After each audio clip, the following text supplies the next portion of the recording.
Und आगे मेरे से भी तो पूछो।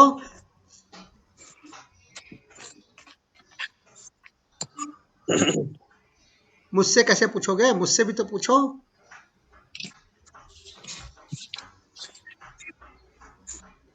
प्रीतम है कि नहीं? है ना? है सो सर, है। देख रहा है अभी, सोच रहा है कैसे अच्छा। पूछूं।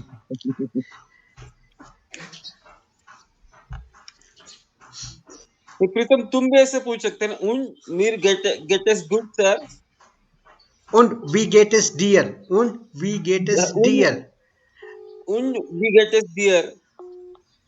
सर इसमें एक सवाल था, हाँ, अगर सामने वाला अपने से बड़ा है तो भी आप ऐसे ही पूछना है। नहीं उसमें फिर पूछते wie geht es ihnen? Wie वी geht es गेटेस ihnen? मैं वी गेट स्क्रीन शेयर करके बताता ओके। हूँ, अभी स्क्रीन शेयर करके बताता हूँ 1 मिनट में। ठीक है? हाँ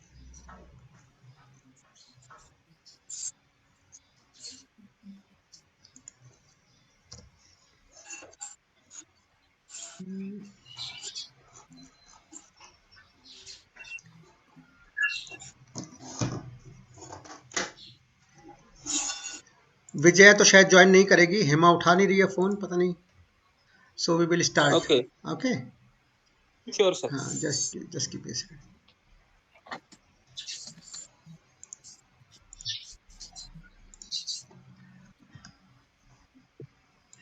okay, can you see my screen? Yes okay, तो यस सर। जब फॉर्मल पूछना होता है तो हम क्या कहते हैं? वी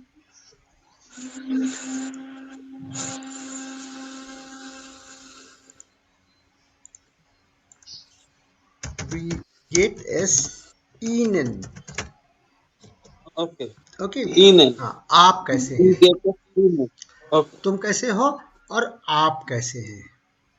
ओके, वी गेटेस डियर वी गेटेस इन। हाँ, this is dative personal pronoun.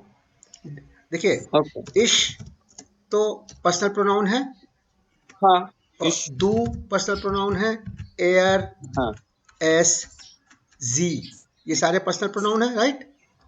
Right और इश देयर इज जी। जी, जस्ट अ सेकंड सर, हाँ जस्ट हाँ हाँ, आप किसी की रिवीजन करनी थी बेसिकली, मैं थोड़ा लिख लेता हूँ इसको। हाँ, मुझे आज इसी की करनी थी। तो ये डॉक्यूमेंट तो मैं भेजता हूँ ना रोज, कल का डॉक्यूमेंट देखा था ना? हाँ सर प्रिंट भी लिया है, ओके, लेकिन क्या होता है थोड़ा सा लिख लूँ ना हाँ हाँ, ठीक है ठीक तो है ठीक है ठीक है, ये हो जाता है। Correct correct correct. इन्वॉल्व मोर सेंसेस, जितने ज्यादा चीजें आप इन्वॉल्व करेंगे उतना हाँ ही अच्छी पकड़ बनेगी आपकी। जी हाँ सर लिख लिया। ओके, एयर, एस, सी, है ना? तो इश का जो डाटिव पॉजिटिव प्रोनाउन है, मियर, personal pronoun, right dative personal pronoun. Okay, और डू का अब डाटिव पर्सनल प्रोनाउन है डियर। राइट ओके, और इसका है ईम, ईम और ईयर। ओके इसका है ईनन।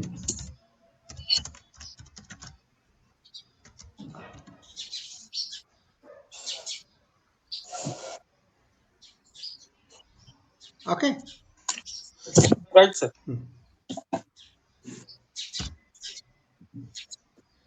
सो तो जब हम, ये क्या है कि ये एक स्पेशल केस है, जब हम ग्रीटिंग करते हैं किसी को, वी वी गेट एस ईनन या वी गेट एस डियर, जब हम किसी को ग्रीट करते हैं तो ये डाटिव में होता है। ठीक है, इसका जो कॉजेस है वो डाटिव होता है, इसलिए यहाँ पर हम dative positive personal pronoun use करते हैं। Okay okay, this is an exceptional case, this is an exceptional case, this greeting is an exceptional case. Like there are certain exceptional case, like ish ge surshule, क्या मतलब हुआ? I am going to school. Okay, okay इसके सुरशूले, अब सुर कहां से आया? स्कूल है सु डेयर, शूले क्या है? दी शूले, स्कूल शूले शूले समझ में आया क्या है? स्कूल। करेक्ट। शूले क्या होता है? दी शूले। देखो इसमें मिक्सअप नहीं हो रहा है, इसलिए इसको अलग करते हैं, इसको नीचे करते हैं इसके। ओके, इश गे सु शूले। शूले का आर्टिकल क्या है? दी शूले। ओके, नाउ सु, सु जो है वो है एक पॉजेसिव प्रीपोजिशन है, dative preposition. This is a preposition. Okay, preposition समझते हैं क्या? प्रीपोजिशन सर थोड़ा भी हाँ, अंग्रेजी। बहुत साल हो गए करेक्ट जाने। करेक्ट। तो आप इसको बस ऐसे समझिए कि ये जो कंजंक्शन है या ये जो कनेक्टर है, सु, टू, ऑन, ऑफ, ओके ऑन। अपॉन, है ना, ये जो होते हैं ना, इनको प्रीपोजिशंस बोलते हैं। ठीक है, I am going to school, इसमें टू क्या है? प्रीपोजिशन है। Okay, I am. Sir basically मुझे क्या लग रहा है कि मतलब पर्सनली मेरे केस में तो जो ये बेसिक ग्रामर है ना, हाँ यही थोड़ा मेरे से मिस हुआ है कि जैसे A and the, on off, यही चीजें। हाँ, बाकी जनरली वो ये तो ठीक ठाक आ रही है। ये आ जाएगा, ये आ जाएगा इसमें। अभी हम लोग प्रीपोजिशंस जब पढ़ेंगे ना, जब हम लोग प्रीपोजिशंस पढ़ेंगे डिटेल में, तो ये सारी प्रीपोजिशंस आपको मैं नोट करवाऊंगा। और इसमें कुछ अकोजेटिव प्रीपोजिशंस होती हैं, कुछ डाटिव प्रीपोजिशंस होती हैं, और कुछ मिक्स्ड प्रीपोजिशंस होती है, जो कभी कभी अकोजेटिव होती है और कभी कभी डाटिव होती है। ठीक है, राइट तो राइट राइट। उनको कैसे कैसे यूज करते हैं, जैसे सू, सू जो प्रीपोजिशन है, सू जो प्रीपोजिशन है, ये डाटिव प्रीपोजिशन है। ओके, अभी आप इसको सिर्फ ऐसे ही समझिए कि दिस इज डाटिव। ठीक है, अब जब डाटिव होती है कोई भी चीज, तो हमने बताया था कि डाटिव केस पे क्या होता है? डेयर का, डेयर का क्या होता है? डेम हो जाता है। याद आया कुछ इस तरह? Okay okay. याद आया कुछ ऐसा बताया था ना? हम्म। और अ, 10 का, 10 का भी डेम हो जाता है। बराबर। 10 का भी डेम हो जाता है। ऐसा कुछ याद आया कि नहीं आया? हाँ हाँ, कल आप बता रहे थे तो ओके, आप बोले कि प्रैक्टिस से ध्यान में आ हाँ, जाएगा। और डी का क्या हो जाता है? डी का डेयर हो जाता है डाटिव केस में। ठीक है, तो अब आप देखिए, ये शूले क्या है? दी शूले। तो जब हम इस डाटिव प्रीपोजिशन के साथ यूज करेंगे तो क्या हो जाएगा? डी से डेयर हो जाएगा। अब जब डेयर हो गया तो क्या करेंगे? अब इसको अगर हम शॉर्ट करेंगे तो डेयर का जो आर है उसको सू में ऐड कर दिया आपने। ओके क्या किया? उसको हमने सू के साथ ओके ऐड कर दिया, ओके उसको थोड़ा सा कॉम्पैक्ट कर दिया, सुर शूले। ओके। ओके, जुर्शुल। सुरशूले, सुरशूले। सुरशुल है। ओके, अब सुरशूले, तो अभी आपने देखा कि इश गे सुरशूले। लेकिन जब हम घर जाते हैं सॉरी, जब हम घर जा रहे होते हैं, तो हम कभी ये नहीं कहते इश गे सुर हाउस, इश गे ना हाउस, है ना, ये एक्सेप्शन है। इश गे ओके नख हाउस, क्योंकि आप हमेशा अपने घर जाते हैं, तो हम, ये एक एक्सेप्शनल केस है। ठीक है, ये this is okay exceptional case. अपने घर के बारे में जब हम कहते हैं तो आई am going home, I am going home. Okay. ठीक है, तो ये एक्सेप्शनल केस है, this is an exception. Okay, this is a pure exception. इसका कोई रूल नहीं है कि आप कहो साहब रूल क्यों नहीं फॉलो कर रहे, क्योंकि I am going to, normally क्या होगा? I am going to home ना, यही कहते हैं ना, आई एम गोइंग टू। तो अब इसमें जो टू है वो नाख यूज किया गया, आई एम गोइंग। नाख का मीनिंग क्या होता है? नॉर्मली तो आफ्टर होता है, करेक्ट, आफ्टर हाँ होता है। लेकिन यहां पर इसका मीनिंग क्या होता है? टू। ओके ओके, तो ओके। ये एक क्वेश्चन होगी। ये बिल्कुल एक्सेप्शन है, बिल्कुल एक्सेप्शन है ये। ठीक है ना, तो इसलिए इसको हमें ध्यान रखना पड़ेगा कि एक्सेप्शंस क्या क्या हैं। ठीक है, सर 1 मिनट में आ रहा हाँ हूँ, हाँ, छोटा सा काम है। ओके। 1 मिनट में। प्रीतम, आपको समझ में आ रहा है क्या ये?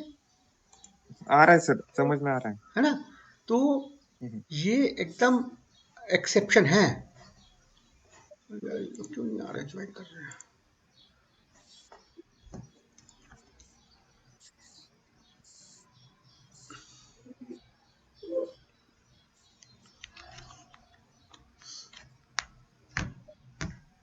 सर ये जो अभी आपने जो ये किया है हाँ जो इसका इश का मियर होता है, हाँ हाँ डू का हाँ मियर होता है, हाँ उसका जो पार्टिसिपल जो है, जैसे हाँ जर्मन में उसका मतलब सेकंड पर्सन, थर्ड पर्सन, हाँ ऐसा कुछ कुछ लिस्ट रहेगा ना? हाँ बिल्कुल रहेगा, वो मतलब मैं शेयर करूंगा। ये इश जो है फर्स्ट पर्सन है, डू सेकंड पर्सन है, ये थर्ड पर्सन है, और ये प्लूरल है। प्लूरल और formal, formal singular number, this is तो फॉर्मल। हम क्या करते हाँ हैं, बोलो तो बोलो। जो ग्रामर में अभी इजी वे में am is are, he she it, correct. ऐसा हाँ उसको उसमें मतलब वो चार्ट में थोड़ा और इजी कर देते हैं ठीक है। कि मतलब जो पर्टिकुलर वर्ड है हाँ हाँ तो बराबर ध्यान में रहेगा ठीक है। कि इसके ऊपर ये करते हैं। ठीक है, वो टेबल में शेयर कर देता हूँ आज आपको, वो टेबल इसमें इंसर्ट करके ना हम्म। एक। सही है सर, मैं भी वही कहने वाला था जो अभी प्रीतम कह रहा है हाँ हाँ कि वोकेबुलरी ठीक ठाक आ रही है, मतलब किसको क्या कहते हैं क्या नहीं कहते हैं, हाँ लेकिन जब सेंटेंस फॉर्म करना होता है हाँ हाँ तो जैसे आई एम गोइंग देयर, तो ठीक है अभी याद आया कि इश गे है, मतलब आई एम गोइंग, करेक्ट लेकिन लेकिन जो बेसिक फॉर्मेशन है ना, तो राइट। वो मुझे लगता है कि हमारा कुछ मतलब हमसे रिवीजन सही नहीं हुआ, अगर वो आप कुछ दे देंगे ना सर तो ठीक है बहुत आसान हो जाए। ठीक है ठीक है, मैं देता हूँ, मैं आज शेयर करता हूँ आपके साथ, है ना, वो इस वाले। प्रीतम सही सही कह रहे हो ना हाँ हाँ, बराबर बराबर।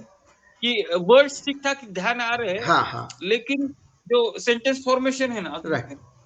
हाँ ठीक है अब। सेंटेंस फॉर्मेशन में थोड़ा ये आ रहा है। हाँ वो मैंने किसी एक डॉक्यूमेंट में शेयर किया था, लेकिन फिर से शेयर करता हूँ उसको, फिर से शेयर करता हूँ। हाँ मिस कर दीजिए तो आसान हो जाए। ठीक है ठीक है ठीक है, नॉट ए प्रॉब्लम। जी सर। हाँ हाँ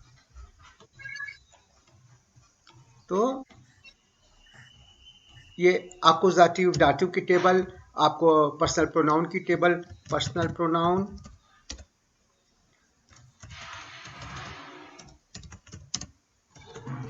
पर्सनल प्रोनाउंस, और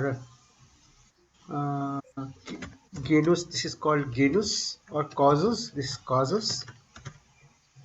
ओके इसकी टेबल, ये दोनों टेबल्स में आपको इसमें आपको बताता हूँ, और कैसे कैसे वर्ड का कंजुगेशन होता है वो भी बताऊंगा आपको।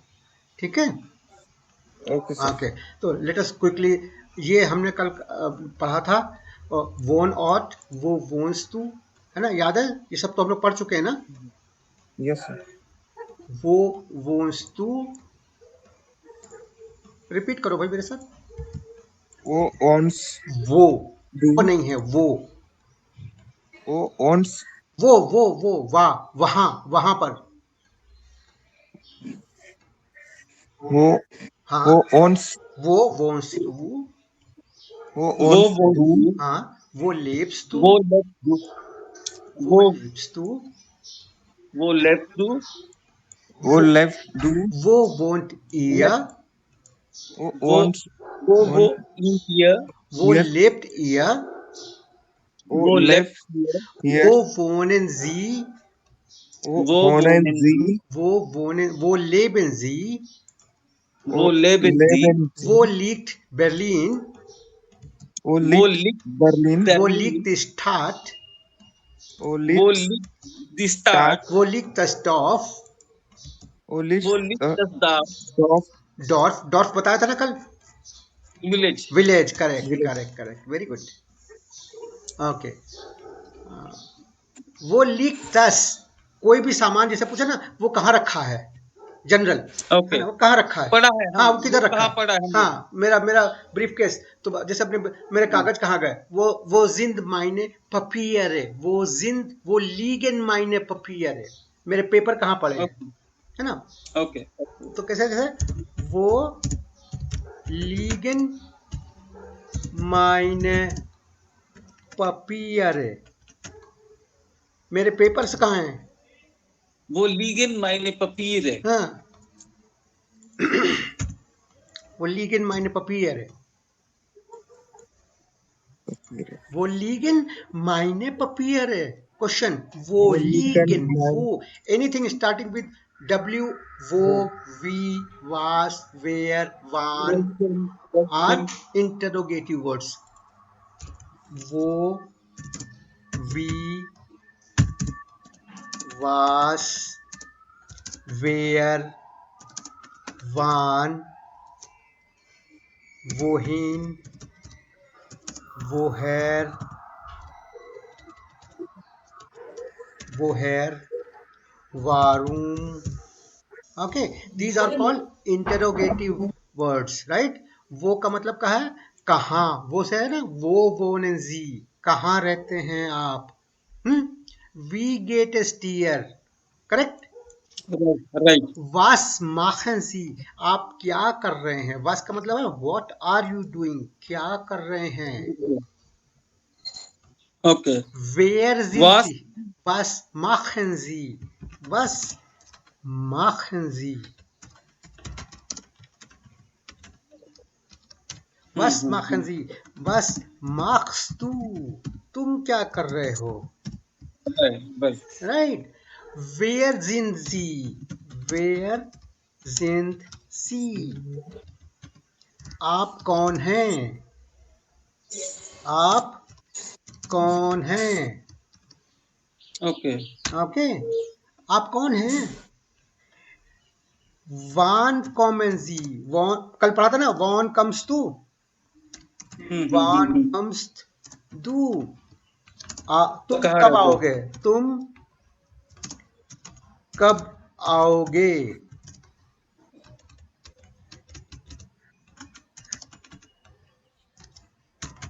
करेक्ट. तुम कब आओगे? When will you come? मैं अंग्रेजी में ट्रांसलेशन थोड़ा अवॉइड कर रहा हूँ अब, क्योंकि आप लोगों को अंग्रेजी से ज्यादा डायरेक्ट ट्रांसलेशन नहीं करना चाहिए ना. सही है, सही है. अपनी मातृभाषा से तो ठीक है, क्योंकि हमारी मातृभाषा में हमारा जो दिमाग है वो ज्यादा तेज चलता है. हाँ. क्योंकि हम पहले मराठी में सोचते हैं या हिंदी में सोचते हैं, फिर उसको अंग्रेजी में कन्वर्ट करते हैं, हमारा ब्रेन करता है ना. तो एग्री. इसलिए अब वोहीन, वान कम्स होगा, वोहीन गेस दू, आप कहाँ जा रहे हो? तो वोहीन गेस दू, तुम कहाँ जा रहे हो? ओके, तो उसका वर्ब जो गेहन है उसका गेस्ट हो गया. करेक्ट. दू के साथ हमेशा गेस्ट हो जाता है. ये टेबल मैंने बताई थी, इश गे दू गेस, याद आया? ओके. दू गेस, ये टेबल याद है क्या? हाँ, वो इसके पहले वाले कैपिटल वाले इसमें दिया था शायद. करेक्ट. एयर एस सी, एयर एस जी, गेट. राइट. ये टेबल मैं फिर से शेयर करूंगा, ये टेबल मैं आज फिर से शेयर करूंगा. ओके जी. तो अब यहां पर देख रहे हो, इस गे, इस कॉम, यहाँ क्या हो जाएगा? कॉम्स्ट. एर कॉम्ट जी गेन जी गे कॉमन. ओके. वोहीन गेस तू, तुम कहाँ जा रहे हो? राइट. वोहेर कॉम्स तू, पूछते ना, वोहेर कॉम्स तू. हाँ, वोहेर कॉम्स डू. वोहेर कॉम्स तू. प्रीतम, वोहेर कॉम्स तू. तुम कहाँ जा रहे हो? ना, कमेंट आ रहे हो. तुम कहाँ से आते हो? कहाँ से आते हो? तुम ओके. कहाँ से. अब ये तो नहीं पूछा तुम कहाँ से जाते हो, ये तो नहीं पूछते ना. तो ये हिन और हेर, हिन जब होता है तो जाने का डायरेक्शन होता है. हिन, वो हिन गेस तू, आप कहाँ को जा रहे हैं, कहाँ को जा रहे हैं. ठीक है. और तुम कहाँ से आ रहे हो. ठीक है ना. ये नोट करना, ये नोट करना. वो हिन, ठीक है ना. तुम कहाँ से आ रहे हो या तुम कहाँ से आते हो. ओके. तो ये किसी का नेटिव प्लेस या ये पूछने के लिए हम जनरली पूछते हैं. जनरली हम इसके लिए पूछते हैं, लेकिन हम उसके लिए भी पूछते हैं घर में भी, जैसे बच्चे को भी पूछते हैं. तुम कहाँ गए थे भाई, कहाँ से आ रहे हो? ओके है ना, अभी कहाँ से आ रहे हो इतनी देर? Okay okay. तो बेसिक उसका मीनिंग है तुम कहाँ से आ रहे हो। इसका answer depending upon the context, आप किस कॉन्टेक्स्ट में पूछ रहे हैं उसके हिसाब से मीनिंग उसकी इंटरप्रेट होगी ना। आप कहाँ से आते हैं, आप मतलब लोग पूछते हैं ना, जैसे हम और आप मिले यहाँ आईवी में, तो हम आपसे ये नहीं पूछेंगे कि आप इंडिया से आए हो कि आप जापान से आए हो, हम तो पूछेंगे अभी कहाँ से आ रहे हो ना, आप मतलब बाजार से आ रहे हो कि घर से आ रहे हो, करेक्ट। लेकिन हम और आप अगर मान लीजिए इंग्लैंड में मिलते हैं, तो मुझे पता नहीं है कि आप पाकिस्तानी हैं कि बांग्लादेशी हैं या श्रीलंकन हैं, क्योंकि हमारी शक्ल तो मिलती है। तो हम पूछेंगे तुम कहाँ से आए हो भाई, तुम किधर से हो, पूछते ना तुम किधर से हो। सही है। तो तब उस सेंस में हमारा मीनिंग होता है नेटिव प्लेस का, कि आप कहाँ से आते हैं, है ना। क्योंकि तो हम बोलेंगे इंडिया से। हाँ, यहाँ पर हम फिर आंसर दें, जब से अगर हम इंग्लैंड में मिलेंगे तो हम कहेंगे मैं इंडिया से हूँ या मैं बांग्लादेश से हूँ, मैं कहूँगा मैं पाकिस्तान से हूँ, फॉर एग्जाम्पल, है ना। तो डिपेंडिंग ऑन द कॉन्टेक्स्ट कि आप कहाँ पर मिले हैं, उसके हिसाब से उसका मीनिंग चेंज हो जाएगा। अब उसका जो कंटेक्चुअल मीनिंग चेंज हो जाएगा। लिटरल मीनिंग तो वही रहेगा, लिटरल मीनिंग तो यही रहेगा तुम कहाँ से आते हो, लेकिन कॉन्टेक्चुअल मीनिंग चेंज हो जाता है, ठीक है ना। सही है। क्योंकि मीनिंग हमेशा किसी भी चीज का जो सेंटेंस का इंटरप्रिटेशन होता है वो रिफरेंस टू द कॉन्टेक्स्ट होता है, रिफरिंग टू द कॉन्टेक्स्ट। किसी भी चीज की एब्सोल्यूट मीनिंग नहीं होती है। एब्सोल्यूट मीनिंग सिर्फ स्टैंडर्ड सेंटेंसेस की होती है। आई एम, है ना, उसका एक मीनिंग है, उसमें कोई एम्बिग्विटी नहीं है, कोई भी कंफ्यूजन नहीं है कि तुम कहाँ से, तुम्हारा नाम क्या है ना। तुम कहीं से भी आए हो, क्वेश्चन हमेशा वही रहेगा, तुम्हारा नाम क्या है ना। उसको इंटरप्रेट भी हर सेंस में, हर समय, हर बार में वही किया जाएगा कि तुम्हारा नाम क्या है, राइट। उसका मीनिंग किसी भी सेंस में चेंज नहीं हो सकता, कॉन्टेक्स्ट कुछ भी हो। लेकिन कुछ चीजें ऐसी होती हैं कि जो रिफरिंग टू द कॉन्टेक्स्ट उसकी मीनिंग चेंज हो जाती है, ठीक है ना। सही है। तो वोहेर कॉम्स टू वारूम, ये बताया नहीं अभी आपको। वारूम का मतलब होता है क्यों। ओके, वारूम क्यों, वारूम का मतलब होता है क्यों, ओके। वारूम वाइंस टू, तुम क्यों रो रहे हो, क्यों रो रहे हो, ठीक है ना। वारूम वाइंस, हाँ, वाइनन, इसमें वर्ब क्या है, वाइनन। वाइनन, वाइनन, वाइनन का मतलब क्या होता है, to weep.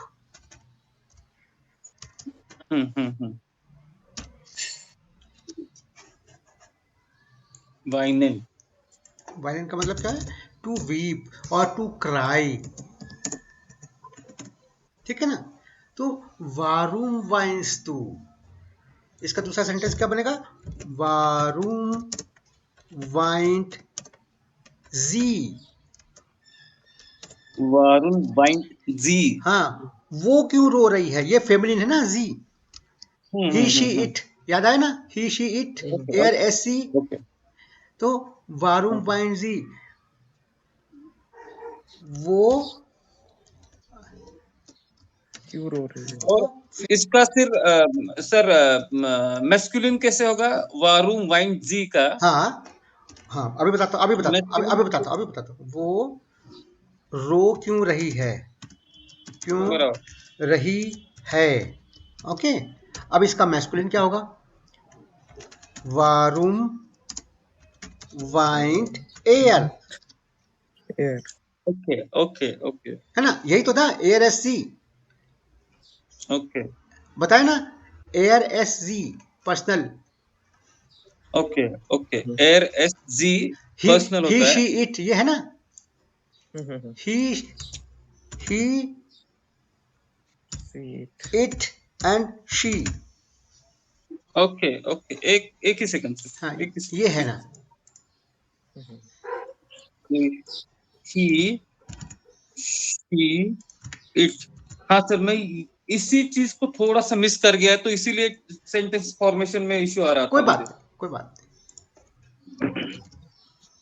Okay, he she it हो गया ये। हाँ, एस इश तो आई हो गया, डू यू हो गया। इसको थोड़ा सा इधर कर देते हैं सर, इश तो आई हो गया, हाँ दू यू हो गया, हाँ दू का मतलब यू है ना, हाँ हाँ बराबर। ही शी आई यू, और जो बड़ा वाला जी है हाँ, तो वो आप हो गया। वो आप हो गया।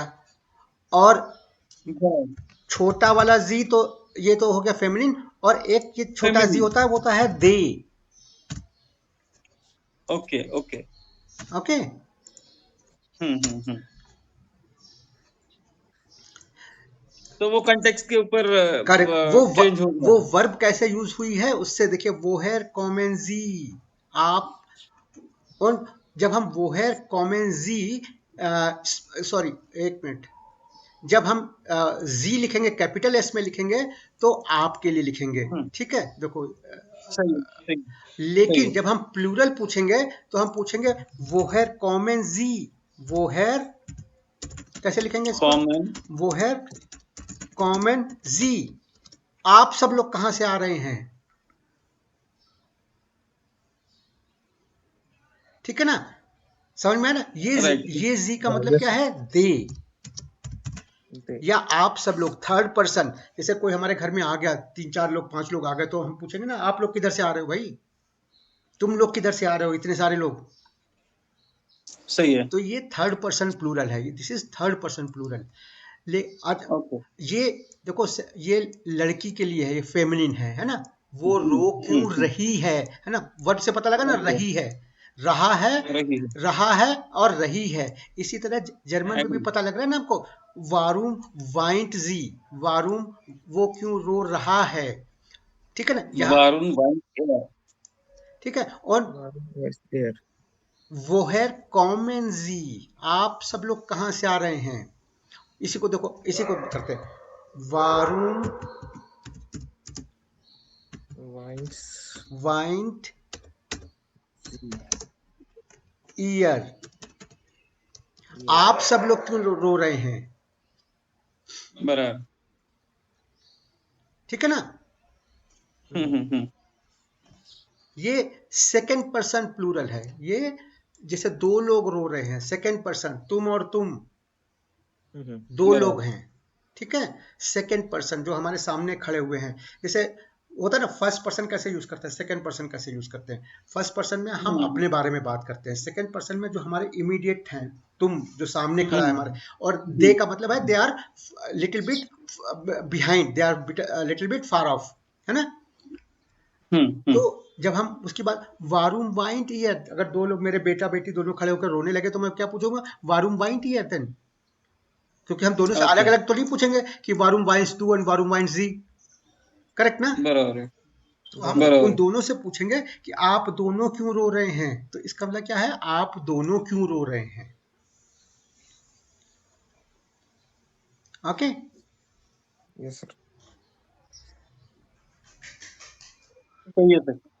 सही है, ओके। तो अब आपने देखा कि ये जो वर्ब है, ये वर्ब जो है, ये सब्जेक्ट के हिसाब से चेंज हो रही है, करेक्ट।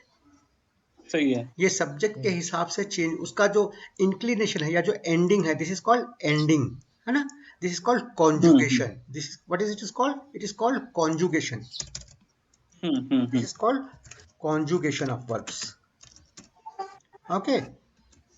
बराबर। So this is called conjugation of verbs. इसकी एक टेबल है, वो टेबल अलग अलग तरीके से चलती है, ठीक है।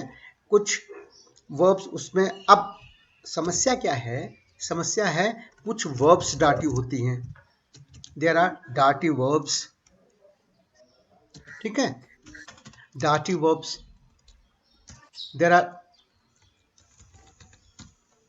Dative verbs, accusative verbs and there are, हर चीज में। अब ये जो डाटिव और अकुजेटिव है, ये आपको हर जगह पर देखने को मिलेगा, क्योंकि मैंने आपको बताया था एक्शन और पोजीशन या सिचुएशन के हिसाब से इनका जो कंजुगेशन है वो चेंज होगा। ये प्रीपोजिशन भी हो सकती है, ओके। तो इन सब का जो कंजुगेशन है वो आपको देखने को मिलेगा, और ये नॉर्मली आपको वर्ब्स में ज़्यादा रिफ्लेक्ट करेगा। सबसे ज़्यादा रिफ्लेक्ट कहाँ पे करेगा? क्योंकि verbs are the major part, subject, object and helping verb and the main verb, यही तीन होते हैं ना सेंटेंस के फॉर्म में। सेंटेंस में तीन ही चीजें होती हैं, एक सब्जेक्ट होता है, एक ऑब्जेक्ट होता है, और एक वर्ब होती है। These are the main component of a sentence ना। Right sir. ये जो मेन कंपोनेंट में वर्ब है उसमें सबसे ज्यादा रिफ्लेक्ट करेगी। ठीक है, सो चलो आगे चलो, इसको फटाफट रिवाइज कर देते हैं। वी आर बिस टू, देखो इसमें क्या था? जाइन, जाइन क्या थी? टू बी, जिसको हम लोग जर्मन में कहते हैं, इंग्लिश में कहते हैं to be. Is, am, are, यही थे ना? हाँ हाँ। इसकी मेन वर्ब क्या? बी है ना? पता है, याद है कि नहीं याद है? ये भूल गए होंगे। टू बी, हाँ, मेन वर्ब होती है टू बी, बराबर है ना? तो ये होता है इश बिन दू, इश बिन दू बिस्ट, और जी जिंद।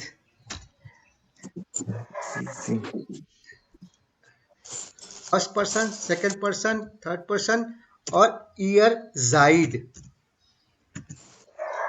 ओके, ये चार फॉर्मेशन होती हैं। एक और होती है इश्पिन दू बिस्ट, एयर, एयर इस्ट, एयर इस्ट। ओके, थर्ड पर्सन होती है एयर इस्ट, जी इस्ट, एयर इस्ट, ओके, एस इस्ट। ओके। ठीक है ना? इश बिन,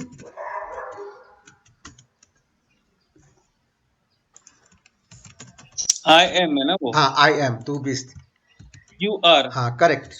एयर, एयर जी S,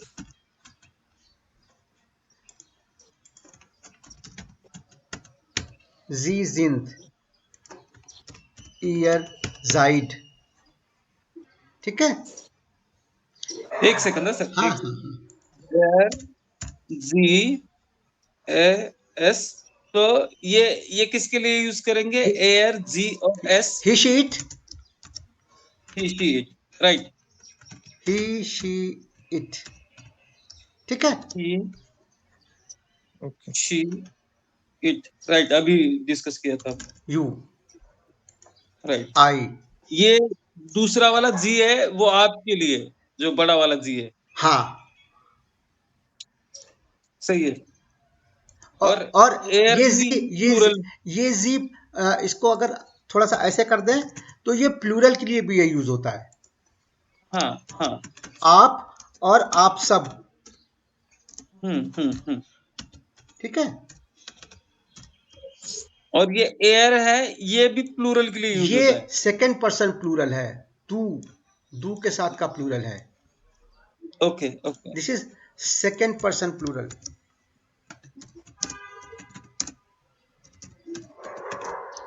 okay, this is second person singular.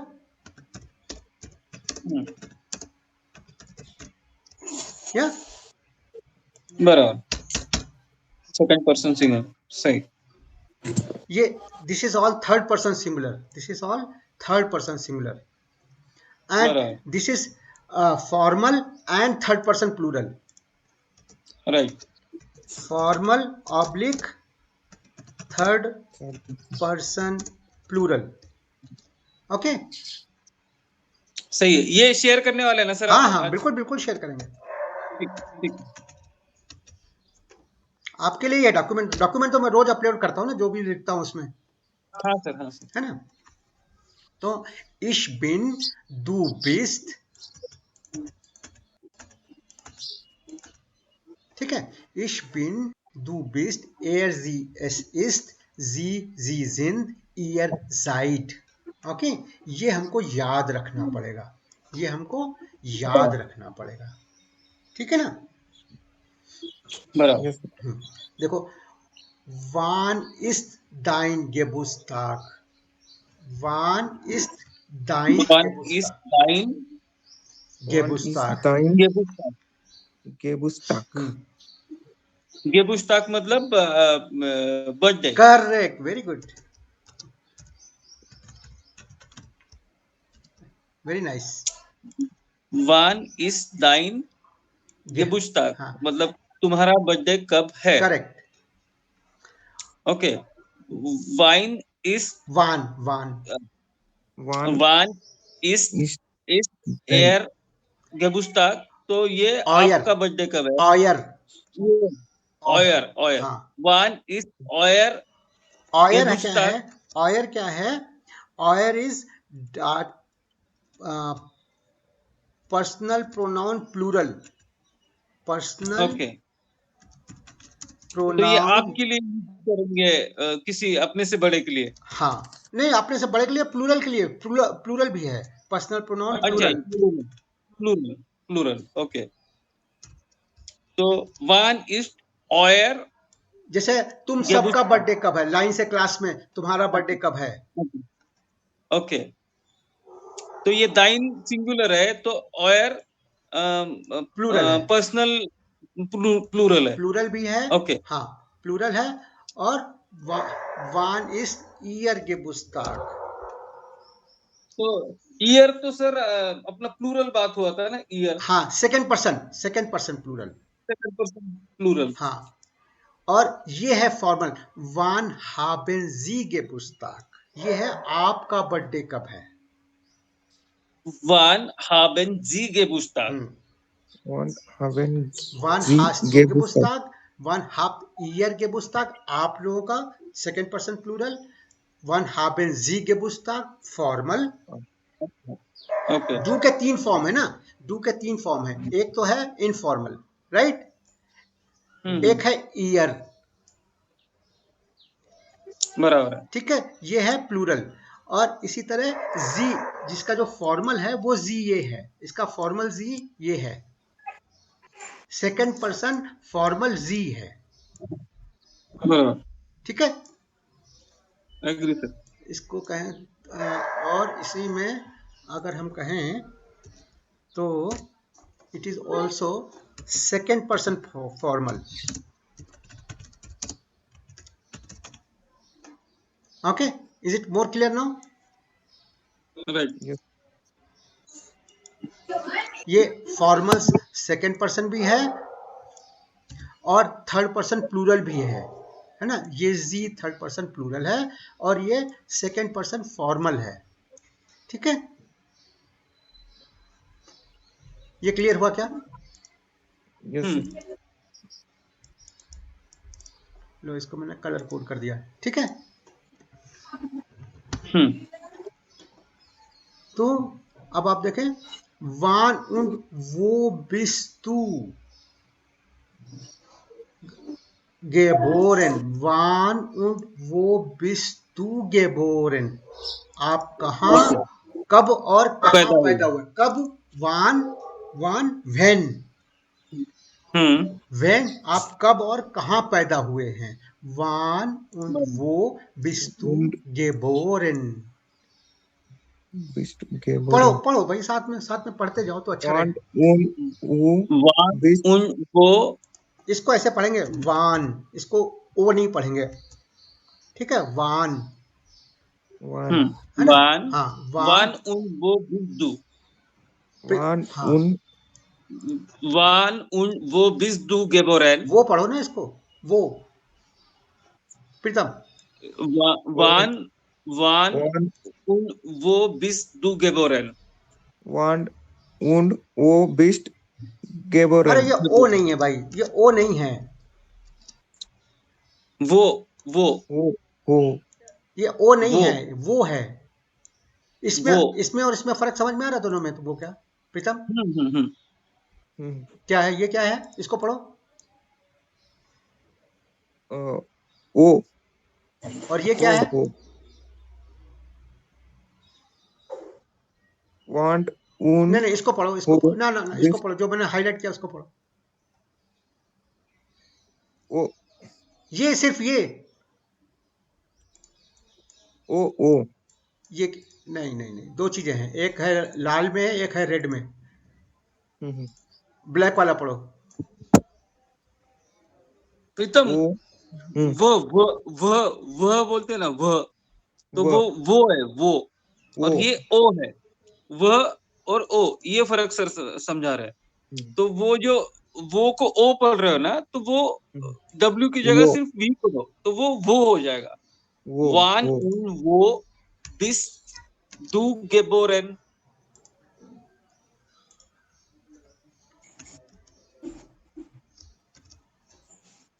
देखते हैं इसको हिंदी में कन्वर्ट कर सकते हैं क्या? नहीं, उसमें व्हाट्सएप पे लिख सकते हैं ना हिंदी में? व्हाट्सएप पे लिख सकते हैं हाँ, हिंदी में। हिंदी में लिख सकते। हाँ, प्रीतम समझ में आया? हाँ समझ में। एक्चुअली वो प्रोनाउन करते समय वो उसका जो ये निकलता है, हाँ, स्वर निकलता है, हाँ, वो ओ लगता है वो। कर एक्चुअली ओ वो वो वो ओ वो एक सेकंड रुको रुको रुको। देखो मैंने व्हाट्सएप किया, व्हाट्सएप में देखो। एक सेकंड।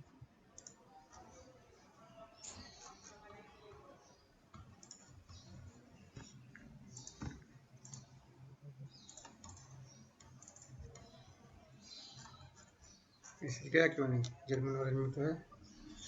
नहीं आया नहीं सर। हाँ ओ हाँ ये ओ है कि वो है? ओ वो वो हाँ, वो ही है। अरे वो ये जो है ये वो है जो व्हाट्सएप में लिखा हुआ है। वो वो और ये है ओ, ये है वो और ये है ओ। ठीक है ना? यस आ गया समझ में? यस आया।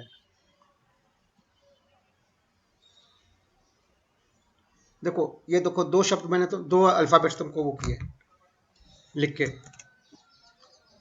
ये व्हाट्सएप यहाँ क्यों नहीं रिफ्रेश क्यों नहीं हो रहा है स्क्रीन पे? आया स्क्रीन पे? आया स्क्रीन दिख रही है आपको मेरी? एक सेकंड। हाँ दिख रही सर। देखो ये वो है, और हम्म ये क्यों नहीं आ रहा? दूसरा क्यों नहीं आया? ओह, फोन नॉट कनेक्टेड बता दिया।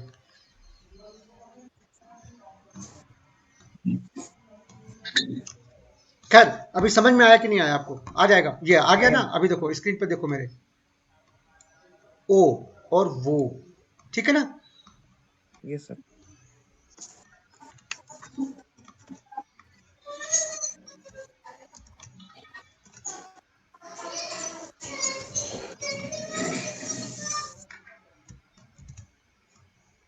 ये क्या है? ये है वो। वो ठीक है प्रीतम? Yes sir. अभी क्लियर है? ये है यस वान sir. Yes und wo sind bist du geboren। पढ़ो भाई पढ़ो साथ में। वन वन वान उन कौन सा पढ़ रहे सर? वान und wo bist वान du, उन wo bist du बिस वन दू, geboren। वान उन वो बिस दू गेबोरेन, वान वान वन उन उन वान उन उन wo वो वो seid बिस seid जायद ihr geboren। ईयर ईयर के ईयर नहीं नहीं, गेबोरेन, ईयर नहीं है, ईयर। हाँ ईयर गेबोरेन, वान und wo sind sie geboren। वन जिन उन जी ओ गेबोरेन, जिन जी गेबोरेन गेबोरेन, जी sie गेबोरेन वान जी und गेबोरेन wo sind sie geboren। वन उन ओ ये नहीं जिन नहीं, फिर अभी अभी जिन भी ओ पढ़ रहे हो तुम, इसको वो पढ़ो ना, ये जो लिखा हुआ है। ओ ये क्या ओ लिखा हुआ ओ है? ओ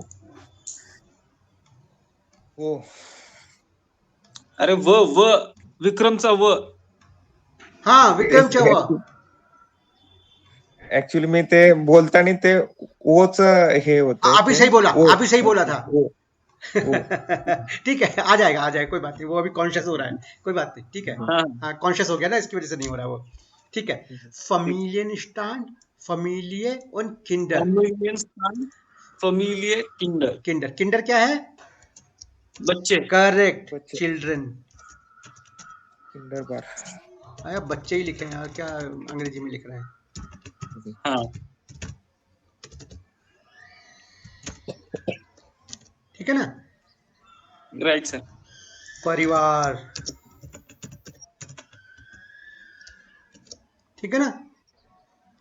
और ये है आपका फैमिलियन स्टैंड, आपका स्टेटस क्या है फैमिली का, है ना। स्टेटस का मतलब क्या है, स्थिति क्या है, कि आप मैरिड हैं, अनमैरिड हैं, आप बैचलर हैं, क्या हैं आप, है ना। आप लोगों को अनमैरिड और बैचलर में फर्क मालूम है क्या? हाँ मालूम है ना। हाँ, तो हाँ, ये बहुत बैचलर मतलब इम्पोर्टेंट। जिसकी शादी नहीं हुई है, हाँ, और अनमैरिड,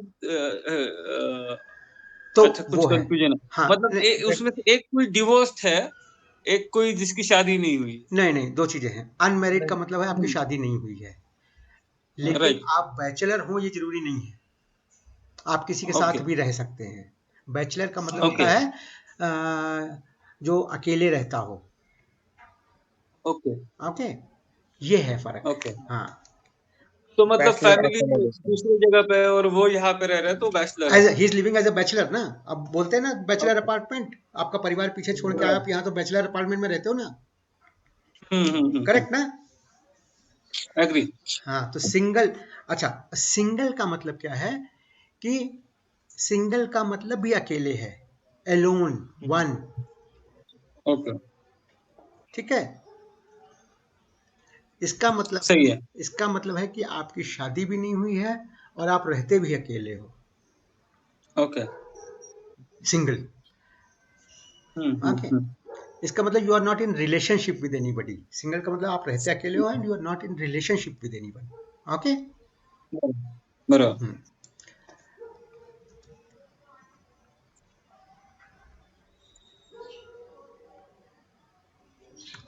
इसको हटा देते हैं, ये भी आपको नहीं समझ में आएगा, है ना।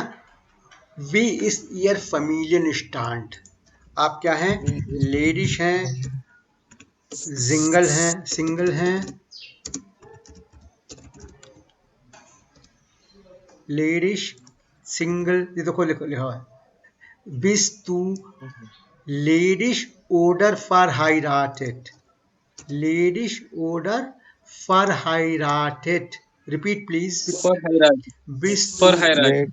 पूरा sentence, bis to ladies ladies order order for, पर हायरार्की। हाँ, are you These single two or ladies were fired. order Order ऑर्डर पर हायरार्की, order for were heiratet। पर हायरार्की। Okay, fired. bis to single, bis to ladies order for heiratet, These two ladies ladies, you have to read order it for out, ladies ladies. bis to ladies order for heiratet। Ladies for heiratet. Seid ihr ladies order for heiratet? Seid ihr ladies ladies ऑर्डर फॉर hierarchy. Sind sie order ladies for oder heiratet? verheiratet? Sind sie ladies oder verheiratet? जिनजी लेडीज ऑर्डर फॉर हायरार्की। ये सारा काम Ladies सेकंड for पर्सन में हो रहा है, second person singular, second person जो प्लूरल, और ये है फॉर्मल सेकंड पर्सन, राइट। आप दोनों, तुम दोनों, और ये आप सिंगल, है ना। This is second person single, second person plural and second person single and formal. Okay, right. bist du ledisch oder verheiratet? these okay two ladies for heiratet. जोर से पढ़ो, डरते क्यों हो? प्रीतम जोर से पढ़ो, डरो डरो मत, डर डर के मत पढ़ो। These बिस two डू लेडीज ऑर्डर फॉर ladies हायरार्की। पढ़ो प्रीतम, order for heiratet. ओडर, These ओडर, two ओडर, order हाँ करेक्ट, इसको ऐसे पढ़ना, order. ओडर, ठीक है। ओडर फॉर हाइराटेड, ठीक है। बिस टू लेडीज ओडर फॉर हाइराटेड। These two ladies for खुल के पढ़ो, खुल के लेडीज अंदर से फीलिंग आने दो कि you are asking somebody, ask it confidently. अभी आप डरते डरते पूछ रहे हो, बिस्तु लेडीज ऑर्डर फॉर, ये डरते डरते नहीं, अरे बिस्तु लेडीज ऑर्डर फॉर हाइराटेड, डर क्यों रहे हो? which do ladies हाँ order हाँ for hire? करेक्ट, कॉन्फिडेंस के साथ, जैसे किसी का इंटरव्यू ले रहे हो, आप मैरिड है या सिंगल है, ठीक है ना, ये कॉन्फिडेंस आना जरूरी है। जब हम बोलते हैं तो ये हमारे साथ कॉन्फिडेंस ये होना जरूरी है, क्योंकि अदरवाइज तो आप कम्युनिकेशन आगे ले ही नहीं जा सकते ना। अगर आप सर एक, हाँ बोलो, सॉरी इंटरप्ट कर रहा हूँ आपको। एक चीज ये पूछनी थी हाँ कि जैसे अब हम पढ़ रहे हैं, हाँ ठीक ठाक आ रहे हैं, तो जैसे प्रॉब्लम होता है ना कि हमें अंग्रेजी आने के बावजूद भी हमें कभी कभी अमेरिकन का और इंग्लिश लोगों का एक्सेंट पकड़ में नहीं आता, हाँ तो वैसे सेम होता है जर्मन लोगों का? कम होता है, क्योंकि इसमें एक्सेप्शंस नहीं है ना। वहां पर क्या होता ओके। है कि लोग देखो, एक्सेंट तो कभी कभी तो कैच किसी से भी नहीं होगा, है ना, अगर बहुत टिपिकल एक्सेंट होगा तो कैच नहीं होगा वो, then you have to ask to repeat, then you there is no harm in asking somebody to repeat. Right Okay, right. ich habe nicht verstanden, ich habe nicht verstanden, बताया था ना, ich habe nur okay Bahnhof verstanden, okay ठीक है ना, तो उसको हम repeat करवा सकते हैं, उसे कहते हैं bitte wiederholen, bitte, बिट विडाहोलन, हाँ है ना, आपने शुरुआत में कर हाँ दिया। bitte wiederholen Sie, बिट विडाहोलन, please repeat yourself, bitte wiederholen Sie, Bitter okay. Holency. बिट विडाहोलन जी, okay, please repeat yourself, please repeat, है ना, ich habe nicht Bitter. verstanden, ich habe es nicht verstanden,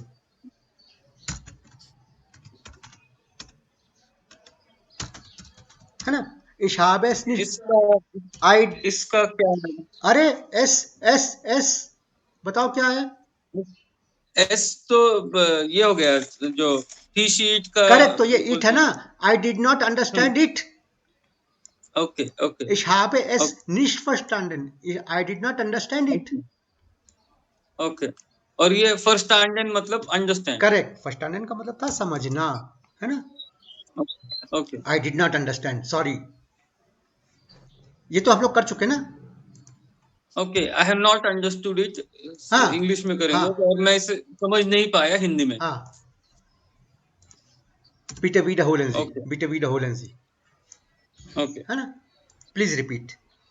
तो ये कहना कोई बुराई नहीं है, चीजों को क्लियरली समझना और उस समझने के रास्ते में जो भी अड़चन है उसको हटाने में कोई बुराई नहीं है, ठीक है ना, ओके।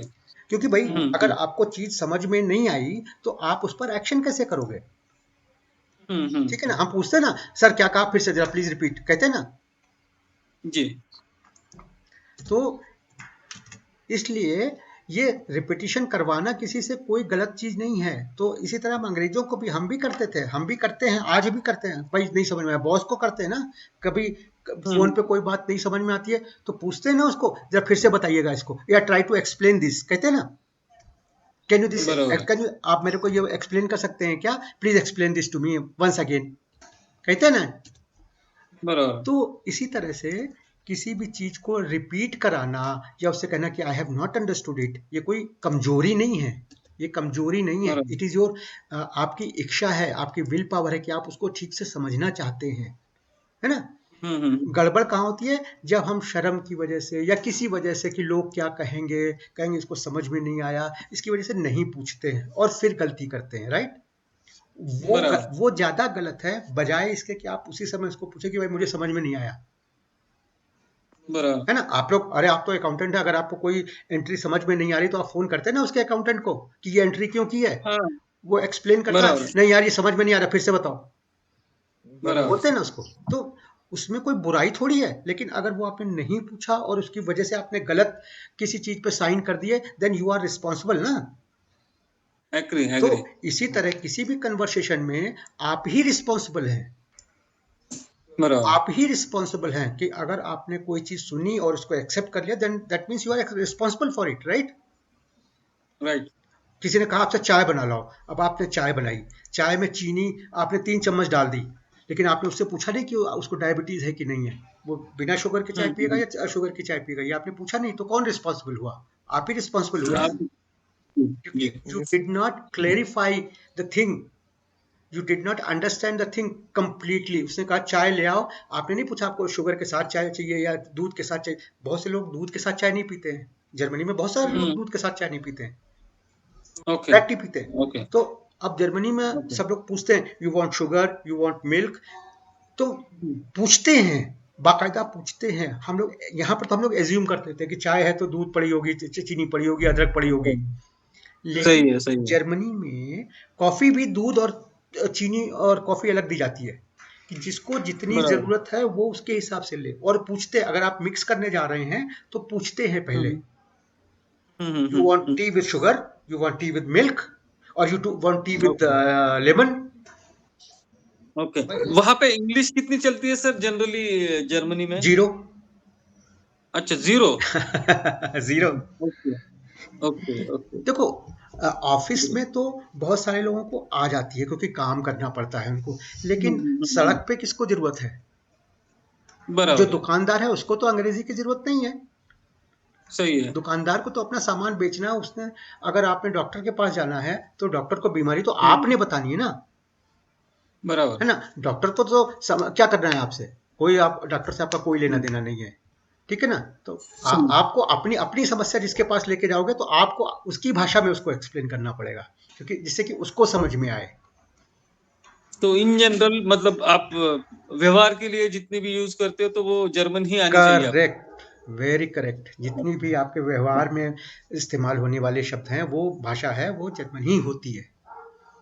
अच्छा अच्छा। और वो लोग जित पर्टिकुलर है क्या कि नहीं मैं मेरी लैंग्वेज में ही बात करूंगा? देखो ऐसे जस्ट पूछ रहा हूँ क्यूरियोसिटी। ऐसे लोग बहुत पर्टिकुलर नहीं है, बट पीपल फील हैप्पी, है ना। दो ओके चीजें ओके। हैं, मैं आपसे मराठी में बात करूं या हिंदी में बात करूं, आपको कोई फर्क नहीं सही पड़ता, कोई फर्क नहीं पड़ता। सही लेकिन अगर सही मैं है। मराठी में आपसे बात करता हूं तो मैं एक स्टेप आपके पास आ जाता हूं।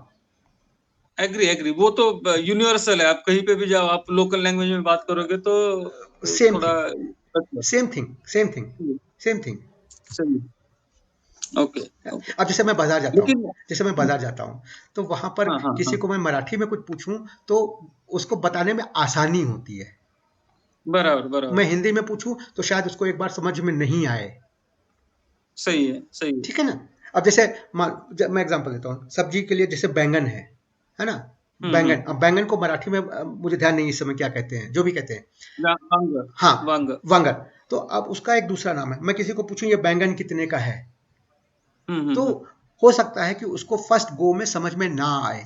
हालांकि इशारा, अगर मैं उस सब्जी की तरफ इशारा ना करूं और ऐसे ही हाथ बांध के बैठूं और पूछूं कि ये बैंगन कितने का है, तो उसको समझ में नहीं आएगा। आई एम वेरी श्योर, है ना। उसको समझ में क्यों आता है, क्योंकि मैं उसकी तरफ इशारा कर रहा होता हूँ सब्जी की तरफ, उसको पता लग जाता है कि ये वांगर के बारे में पूछ रहा बराबर है ना। लेकिन अगर मैं उसकी तरफ इशारा ना करूं और उसको कहूं वांगर कितने का है, तो शायद बैंगन कितने का है, तो शायद उसको समझ में नहीं आएगा, बराबर। ठीक है ना।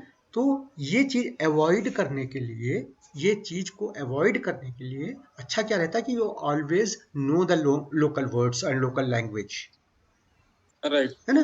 क्योंकि बेसिक बात क्या है जो आपने शुरुआत में कही थी, समाज और व्यक्ति से भाषा बनती है। तो समाज में अगर व्यक्ति है और व्यक्ति के साथ आप कनेक्ट नहीं हो पा रहे, तो आप भाषा का उपयोग करोगे तभी कनेक्ट होगे ना, उस समाज का पार्ट बनोगे।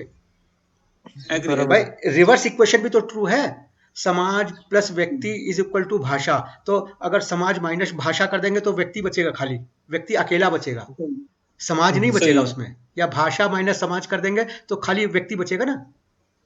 सही है। भाई इक्वेशन अगर बनाओ तो समाज इज इक्वल टू व्यक्ति प्लस भाषा, करेक्ट। अब आप व्यक्ति को भाषा को इधर ले आओ, समाज माइनस भाषा, तो क्या बचा, व्यक्ति बचा ना खाली। तो अकेला आदमी क्या करे, अकेला आदमी तो पार्ट नहीं हो सकता सोसाइटी का, सही है। राइट। तो सिंपल चीज है कि आप लोकल जो व्यवहार की भाषा है वो हमेशा प्रिफर्ड ये होती है, कि प्रिफर्ड जिसको हम लोग बोलते हैं प्रिफर्ड लैंग्वेज। लोग आपसे एग्री। यहाँ पर तो नहीं पूछते हैं, लेकिन लोग आपको पूछते हैं कि आपकी प्रिफर्ड लैंग्वेज क्या है ना। जब किसी को दोनों भाषाएं आती हैं, जैसे हम लोग बात करते हैं जर्मन से, कभी कभी हम लोग जर्मन से बात करते हैं, ठीक है ना, या टोटली अननोन। तो जैसे मैं ज्यादा कंफर्टेबल हूँ फॉर एग्जांपल अंग्रेजी में, तो मैं उसको पूछता हूँ, और मुझे जर्मन भी आती है, तो मैं उसको पूछ सकता हूँ कि what is your preferred language, you want to talk to me in German और you want to talk to me in English. तो आपकी प्रिफर्ड लैंग्वेज कौन सी है। या जर्मन्स कभी कभी फोन करते हैं, जैसे उन्होंने मेरा प्रोफाइल देखा, उनको पता है कि मैं मेरे प्रोफाइल में जर्मन लिखा हुआ है, जर्मन लैंग्वेज एक्सपर्ट, ठीक है ना। तो मेरे से बात करें तो पूछते हैं you want to talk to me in German और can I talk to you in German और you want to talk to should I talk in English. अगर उसको भी दोनों भाषाएं आती हैं, तो वो मेरे से पूछता है कि आपकी प्रेफर्ड लैंग्वेज कौन सी है। What do you prefer, you want me to speak in German और you want me to speak in English, right. और जैसे मैं अपने किसी से बात करता हूँ और उसका देखा मैंने कि इसको अंग्रेजी आती है या अंग्रेजी में उसने सीवी बनाया हुआ है, तो मैं उसको पूछता हूँ कि भाई what is your preferred language, you want me to talk to you in German और you want to talk to me in English, how do you want to talk to me.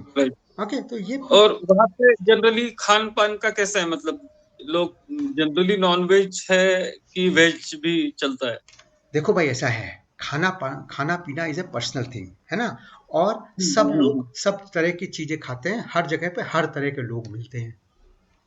Okay okay, ठीक है। तो ये general perception है अपना कि वो लोग सिर्फ नॉन वेज ही खाते हैं, ऐसा कुछ नहीं, ऐसा कुछ नहीं है।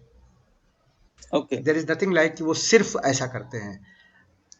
ओके, अभी सिर्फ वाले बहुत सारे वेजिटेरियंस, अगर आप पढ़ेंगे जर्मनी में वेगन मूवमेंट है, लोग मिल्क प्रोडक्ट नहीं खाते, लोग अंडा नहीं खाते, बहुत सारे लोग होंगे जो 100% प्योर वेजिटेरियन है। आप पढ़ो, देखो एक मिनट अभी मैं आपको दिखाता हूँ। Let us go back to the browser दिख रहा है क्या आपको मेरा?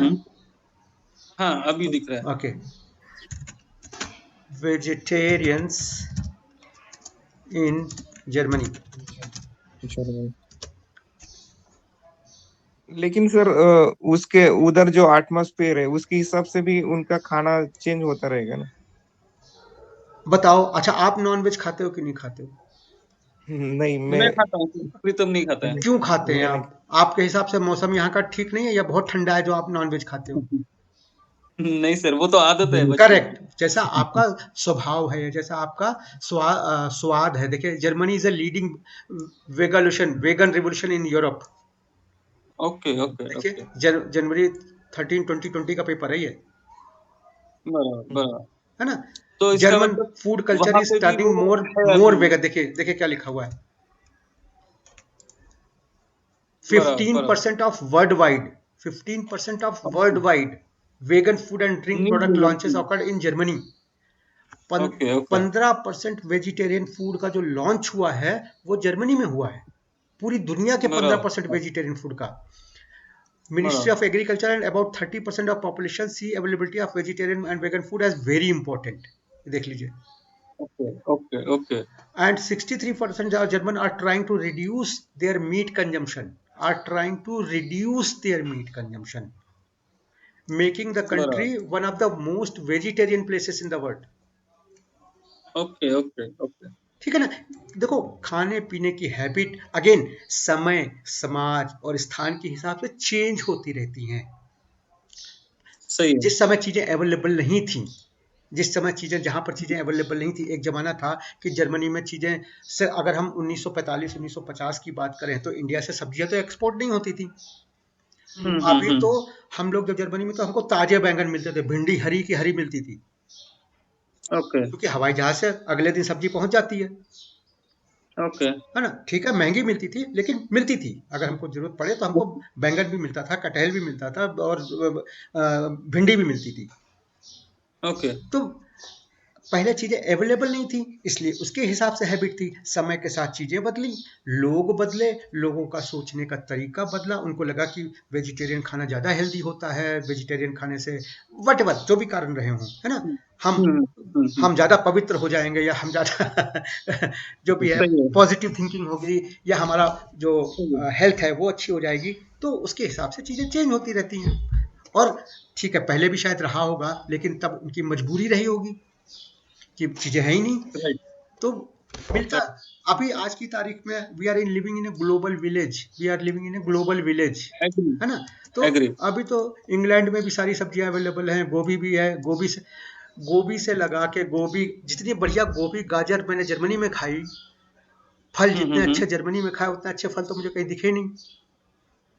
एग्री, तो वो शायद फर्टाइल लैंड रहेगी और ऑर्गेनिक रहेगा तो ज्यादा टेस्टी रहेगा। वो क्या रहेगा उसके पीछे, उस पर हम नहीं जा रहे हैं। मैं अवेलेबिलिटी की बात कर रहा हूँ, ओके है ना। ओके जैसे ओके। अभी यहाँ पर अगर हम बात करें तो यहाँ पे सेब जो है 125 रुपए किलो मिलता है, ठीक है ना। अच्छा सेब अगर आप लेने जाओ तो 150 रुपए 200 रुपए किलो मिलेगा, ठीक है ना। सही जर्मनी में, सही। क्योंकि जर्मनी ठंडे प्रदेश में होता है, जर्मनी ठंडा है, तो वहां पर सेब तो ऐसे लगे होते थे जैसे कोई लोग कहते थे ले जाओ भाई तुम ले जाओ, बाहर बाउंड्री पे पेड़ लगा हुआ तो कहते थे तुम तोड़ के ले जाओ, ओके ओके है ना।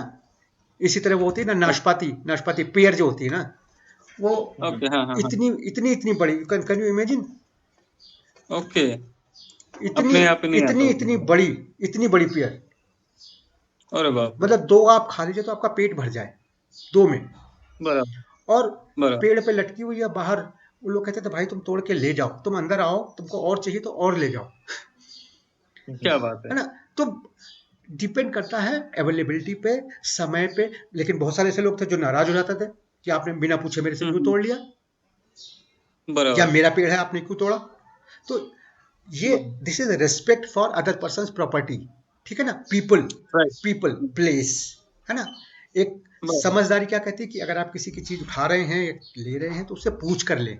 तो हम लोग पूछ लेते थे, सही है। पूछ लेते थे, हम लोग जाते थे जैसे घूमने निकले कहीं, तो हम लोग देखा कि बहुत सारे हम्म लगे हुए हैं, तो हम लोग पूछ लेते थे कि do you mind if I take hmm. Some. तो बहुत सारे लोग बुलाते थे, देते थे, और कुछ लोग मना कर देते थे कि नहीं हम नहीं देते। ओके।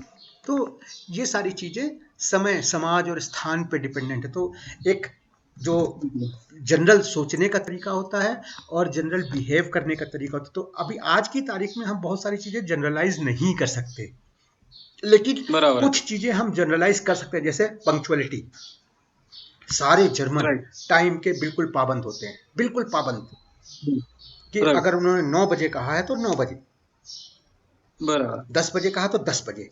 और ये चीज, फिर दूसरी चीज, अगर कानून का फॉलो करना है, जैसे रेड लाइट है, रेड लाइट पे अगर रुकना है तो रुकना है, कोई हो ना हो रेड बराबर। लाइट पे रुकेंगे, सब लोग रुकेंगे, कोई भी जंप करने की कोशिश करेगा नहीं, ओके कोई भी ओके। जंप करने की कोशिश करेगा नहीं बाय डिफॉल्ट। मैंने ये भी पढ़ा था कि वो लोग जनरली खाने पीने के केस में भी बहुत लिमिटेड होते हैं, मतलब जैसे अपने यहाँ पे हम वेस्ट करते हैं, ये करते हैं, तो वो जितना चाहिए उतना ही खाते हैं, ऐसे सुना है, मतलब मैंने पढ़ा था कहीं हाँ नहीं, कि खाता तो हमेशा वो। उतना ही है जितना आदमी को चाहिए होता है, लेकिन जो वेस्ट करने की बात है इसका मतलब वो लेता कम है।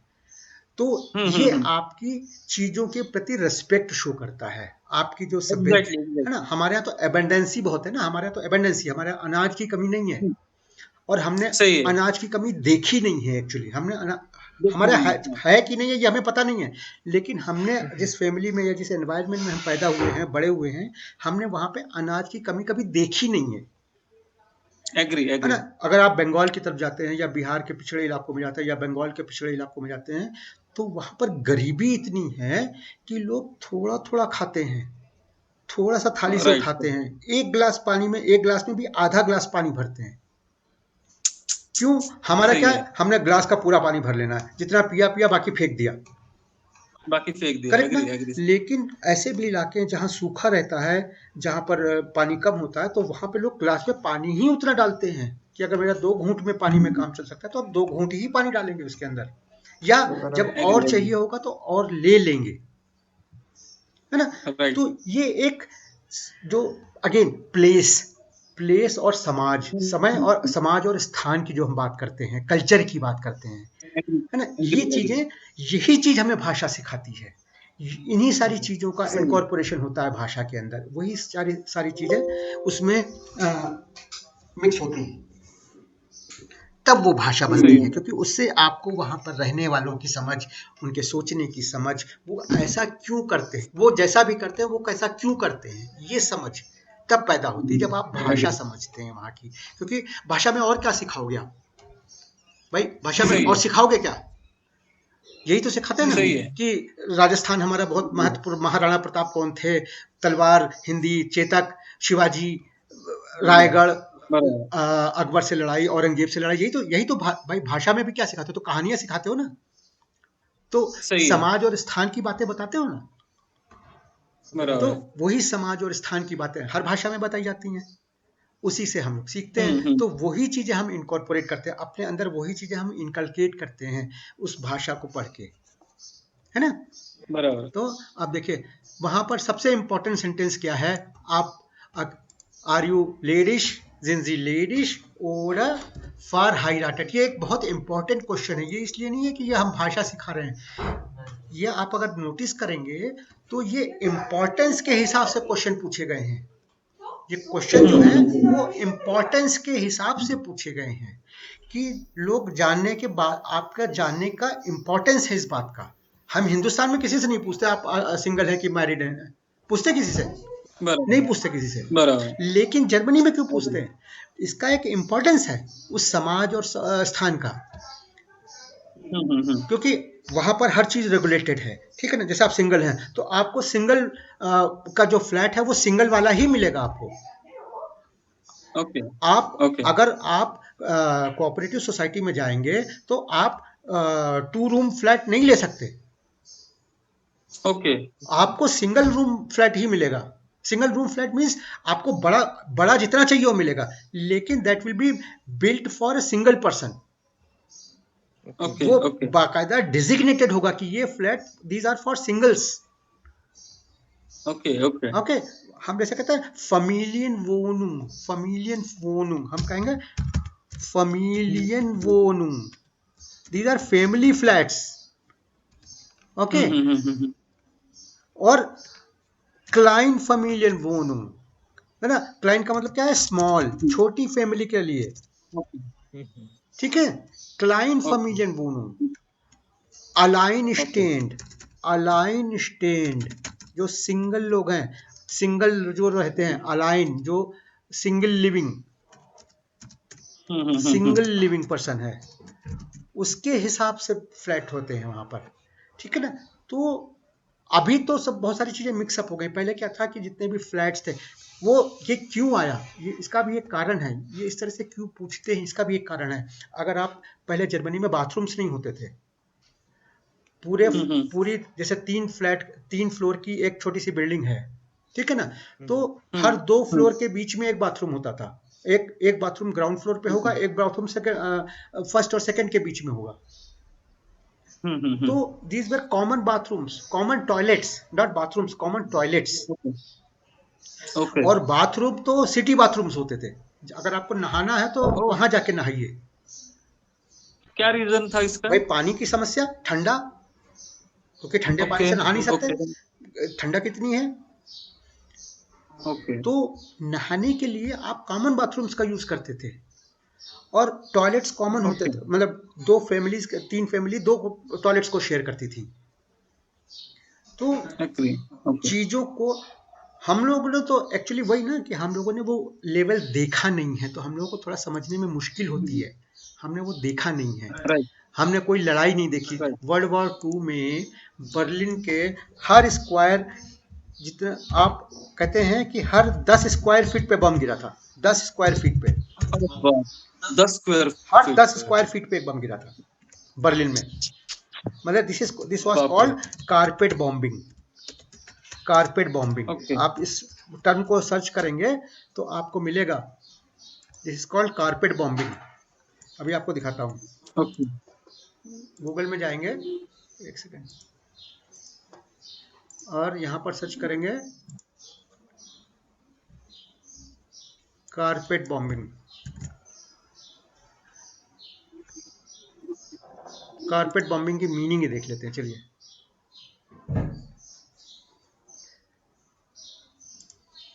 देखिए, सॉरी, ये देखिए, carpet bombing also known as, Wikipedia से पढ़ते हैं।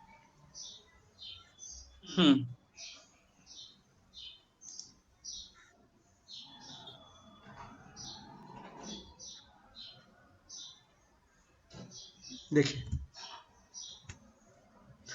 carpet bombing is also known as saturation bombing, is a large area bombardment done in a progressive manner to inflict damage in every part of the selected area of land. The phrase evokes the image of explosions completely covering an area, the same way that a carpet covers a floor. Carpet bombing is usually achieved by dropping many unguided bombs. Carpet bombing of cities, town, villages. देखिए, ये देखिए Berlin का photo लगा हुआ है यहाँ पर, ये बर्लिन का फोटो लगा हुआ है। है ना, ड्यूरिंग वर्ल्ड वॉर 2।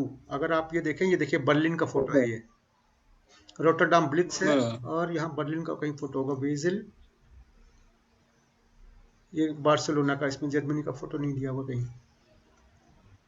बार्सिलोना तो स्पेन में है ना सर? बार्सिलोना स्पेन में है, इसमें नहीं दिया हुआ है ना, ड्यूरिंग वर्ल्ड वॉर 2। चलिए, during world war 2 European theatre,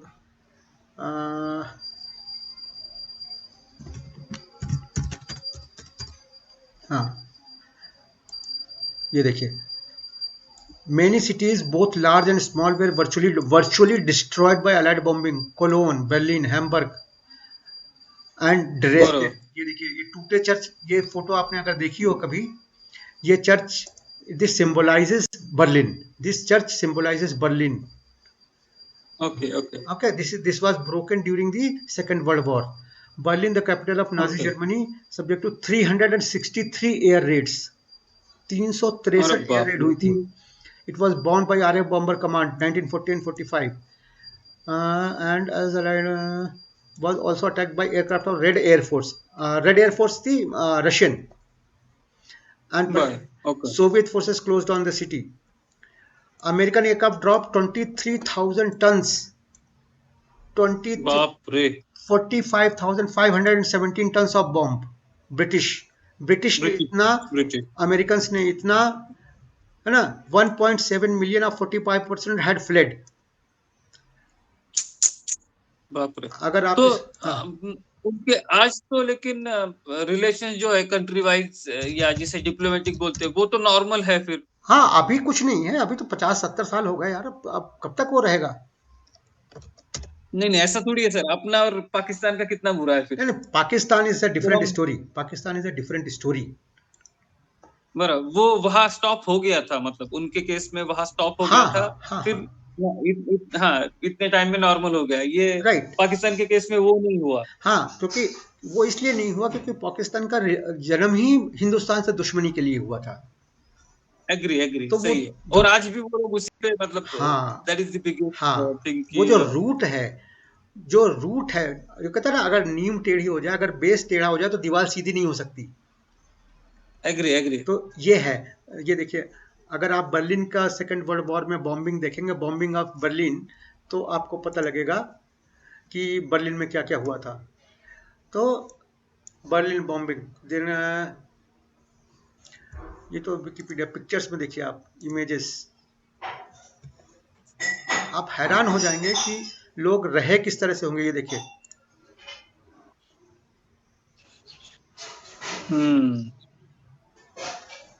देख लीजिए फोटो. यही चीज आपको बनाती है. बोलते हैं ना कि जरूरत से ज्यादा तकलीफ आपको एक तो तोड़ती नहीं तो बनाती है. तो उन लोगों ने खुद को बना दिया. This is what is called character. This is what is called character. और नेशनलिज्म इसी से जन्म लेता है, क्योंकि हमने कभी तकलीफ सही नहीं, तो हमें आजादी की कीमत भी नहीं पता है. हमें हम बस आजाद हैं. हम आजाद किस लिए हैं? क्योंकि हम ट्रैफिक लाइट जंप कर सकते हैं, हम पड़ोसी को मार के भाग सकते हैं, है ना, हमारा कुछ नहीं होगा, क्योंकि हम रिश्वत देके बच सकते हैं. ठीक है ना.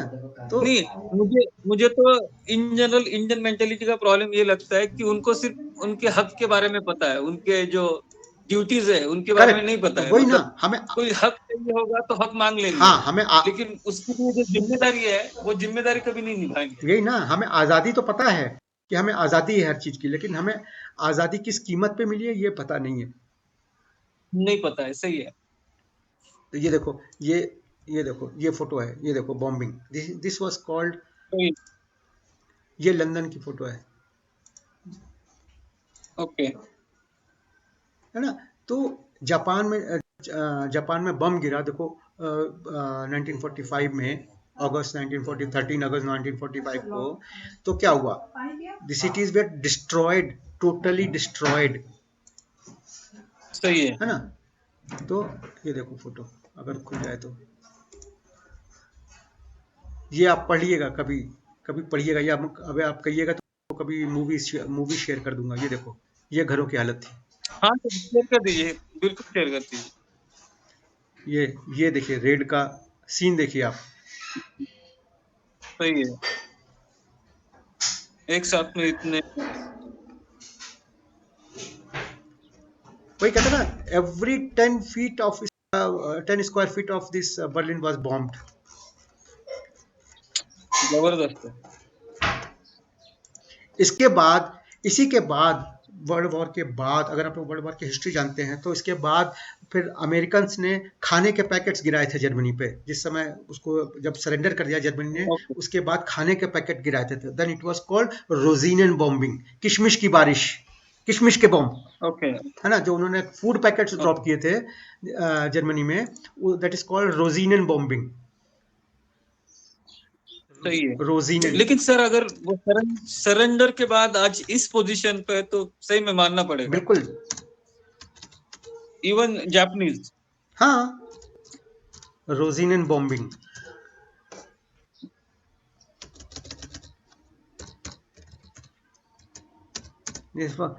दिस वाज कॉल्ड, अपने क्या कहता है, किशमिश, किशमिश की बारिश।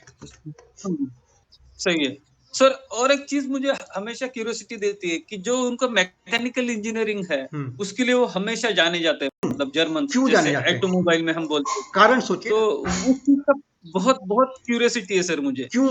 नहीं नहीं, मतलब क्यूरियस, में आ रहा ठीक है, है। वो ठीक है, मैं समझ गया, लेकिन क्यों है ऐसा? Did you try to understand their approach, their thought process? Germans are very वही। particular.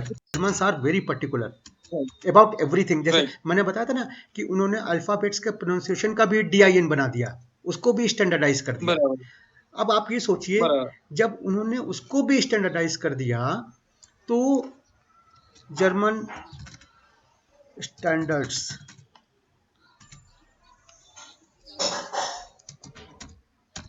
इस तरह के क्वेश्चन आप पूछ सकते हैं, गूगल को ही पूछ सकते हैं, राइट राइट राइट। है ना, तो आपको पता लगेगा कि Germans are very particular about everything. उनको एकदम नो नॉनसेंस थॉट प्रोसेस है उनका, ओके कि भाई अगर मुझे ओके ऐसा है तो ऐसा चाहिए, फिनिश। राइट। अगर इसका मेजरमेंट 3.33 सेंटीमीटर है तो वो 3.33 सेंटीमीटर चाहिए। ये तीन, तो मैंने ये भी सुना है सर, हाँ, मैंने ये भी सुना है कि it is hard to get appreciated by German. Correct, specifically आप टेक्निकल काम कर रहे हो, अगर करेक्ट, आपको कोई जर्मन अप्रिसिएट कर रहा है तो आप बहुत अच्छा बहुत कर अच्छा रहे हो कर रहे सर। हो आप, दुनिया में वन ऑफ द बेस्ट हो। अगर किसी जर्मन ने आपके हाँ काम को अप्रिशिएट किया है, then you are one of the best in the world. सही है। मैंने ऐसे तो यही चीज मुझे बहुत क्यूरियस रखती थी हमेशा जर्मन सीखने के लिए, कि अब जब आप से मुझे समझ में आ रहा है जितना मैं पढ़ रहा हूँ। अब आप देखिए, ये पेपर है, ठीक है ना, ये पेपर है एक, ठीक है, ये पेपर का साइज किसने डिफाइन किया? जर्मन ने। अच्छा हाँ, आप बोल रहे थे A4 वगैरह आप करेक्ट, जर्मन ये ने जो डिफाइन किया। A4 साइज है, ये जर्मनी ने डिफाइन किया, ठीक है ना। अब ये बराबर। ऐसा डिफाइन कर दिया है, इसको पूरी दुनिया ने एक्सेप्ट किया है, पूरी दुनिया ने, कि सारी सही सही। मशीनें अब A4 पेपर, उसमें बिना सोचे समझे आप पेपर मांगते हो तो आपको A4 पेपर पकड़ा देता है वो, करेक्ट। सही है आप कहते हो मुझे सही है। प्रिंटिंग पेपर चाहिए, A4 साइज पकड़ा देता है। अनलेस यू कहो नहीं मुझे तो और बड़ा चाहिए, तो वो आपको A3 पकड़ा देगा। कहो आप इससे और बड़ा चाहिए तो वो आपको A2 पकड़ा देगा, करेक्ट ना। बराबर और उससे भी बड़ा चाहिए तो आपको A0 दे देगा। बराबर। जब आप उससे बड़ा कहोगे तो वो कह देगा नहीं है, वो फिर, सही है, देन यू हैव क्योंकि टू, वो स्टैंडर्ड ही नहीं है। क्योंकि वो स्टैंडर्ड में नहीं है, then you have to get out of standard paper, right. आप उससे कहो कि मुझे प्रिंटिंग पेपर चाहिए, राइट। तो दुनिया में हर जगह आपको यही पेपर मिलेगा, इसी साइज का। सही है सर सही है। यही चीज मुझे बहुत ज्यादा ये करती है कि नहीं, सही है, मतलब ये जर्मन लोगों ने जो खुद को किया है बढ़िया है। स्पेसिफिकली जर्मन इंजीनियरिंग, मतलब जिस मैं तो हूँ नहीं एक्चुअली इंजीनियरिंग फील्ड से, लेकिन मुझे उस चीज की बहुत क्यूरियोसिटी रही है हमेशा जर्मन लोगों नहीं नहीं, उसके लिए की। इंजीनियर होना जरूरी नहीं है। देखो भाई, किसी भी चीज की प्रिसाइजनेस के लिए आपको इंजीनियर होना जरूरी नहीं है। It's a mind set, it is a mind set. अगर आपकी लाइन खींच रही है, आप लाइन तो खींचते हो ना कागज पे, पेपर तो खरीदते हो, हाँ हाँ आप अल्फाबेट्स तो यूज करते सही हो, तो आप एक, सही है। जर्मन्स ने यहाँ तक कि अपने लेटर हेड का भी स्टैंडर्ड है, ओके कि ओके ओके। उसमें टू कहां पर लिखेंगे, डेट कहां पर होगी, नीचे ऊपर हेडिंग से टू की डिस्टेंस क्या होगी। जैसे हम लोग क्या कहते हैं ना, यहाँ पे लेटर हेड बनाया, फॉर एग्जांपल यहाँ पे लेटर हेड बनाया, राइट, टू यहाँ पे लिख दिया, हम्म। गलत है। टू, उसकी एक डिस्टेंस डिफाइंड है कि अगर यहाँ तक हेड है तो वहां से कितनी डिस्टेंस होगी टू के लिए, यहाँ से डेट कितनी नीचे पे होगा, और लेटर कहाँ पे खत्म चाहिए, फर्स्ट फोल्ड कहाँ पे आना चाहिए, आपका जो फोल्ड होता है, देखो इस तरह फोल्ड करते हैं, हमारी तरफ फोल्ड नहीं करते हैं, हम कैसे फोल्ड करते हैं, ऐसे पकड़ के ऐसे फोल्ड करते थे बीच से, राइट, और फिर उसको बीच से फिर से फोल्ड कर देते हैं। जर्मन का तरीका, स्टैंडर्ड जर्मन तरीका क्या है, 3 फोल्ड होने चाहिए A4 पेपर के, like this. Now this will fit in any envelope, जो आपके पास पोस्टल एनवेलप्स होते हैं उसमें अपने आप फिट हो जाएगा। ओके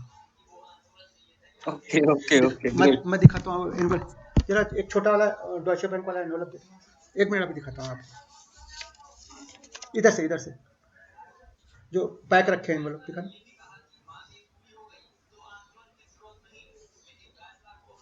हाँ देखिए, ये डॉयचे बैंक का एक लेटर है, ठीक है, ये स्टैंडर्ड एनवेलप साइज है, राइट। अब इसके अंदर जो पेपर होगा वो आप देखिएगा स्टैंडर्ड 3 फोल्ड में होगा।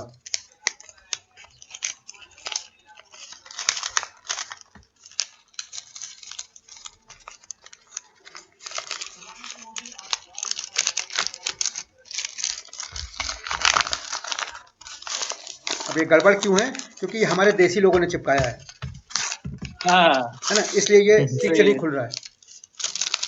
ये देखो एनवेलप में ऐसे लगाया है पेस्ट कि पूरा लिफाफा उसके साथ चिपक गया है, ठीक है ना।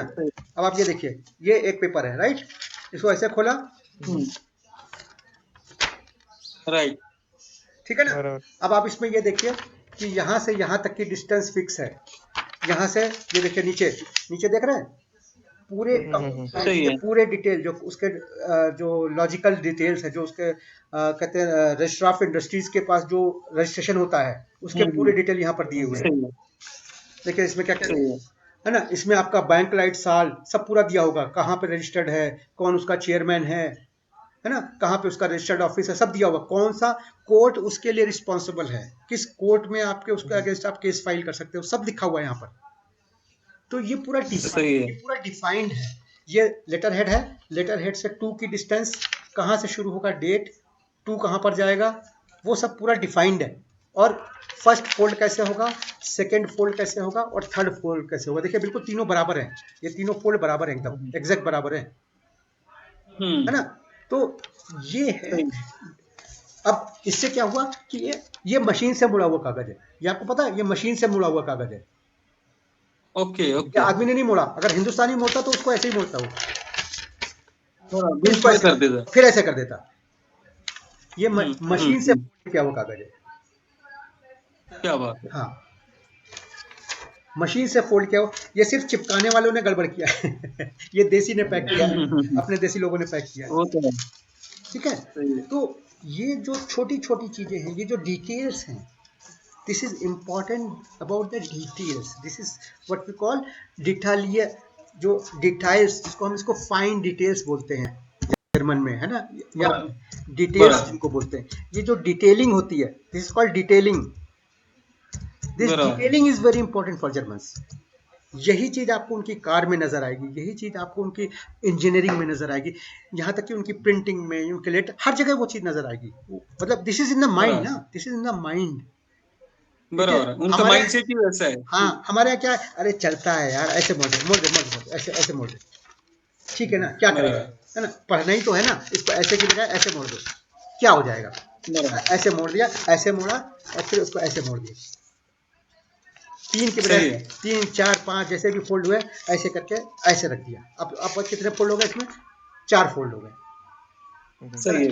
तो अब ये 4 फोल्ड की बजाय उसको 3 फोल्ड में, देखिए जब आप इसको इस तरह से 3 फोल्ड करते हैं, तो जब आप पंच करते हैं तो आपको पंचिंग मशीन यहाँ बीच में रखनी होती है। पंचिंग मशीन के लिए आपको निशान ढूंढने की जरूरत नहीं है, इस पॉइंट पे आप पंचिंग मशीन रखिए, तो यहाँ पर फोल्ड होगा, यहाँ पर छेद होगा, यहाँ पर छेद होगा। अब आप 4 फोल्ड करेंगे तो पहले पेपर को ऐसे करते हैं, करेक्ट, फिर उसका सेंटर निकालते हैं, फिर सेंटर निकाल के आप पंच करते हैं, करेक्ट, सही है। वहां पर क्या है, 3 फोल्ड में ये सेंटर ऑटोमेटिक बना हुआ है, आपको सिर्फ यहाँ पे लगाना है और पंच कर देना है। तो ये जो छोटी छोटी डिटेल्स हैं, या जो इन्हीं को छोटे छोटे या बड़े डिटेल्स बोलते हैं, दिस इज कॉल्ड डिटेलिंग। यही चीज एक्चुअली जो है वो आपकी क्वालिटी प्रूव करती है। यही चीज प्रूव करती है, और कुछ नहीं है क्वालिटी में। क्वालिटी क्या होती है? यूनिफॉर्म,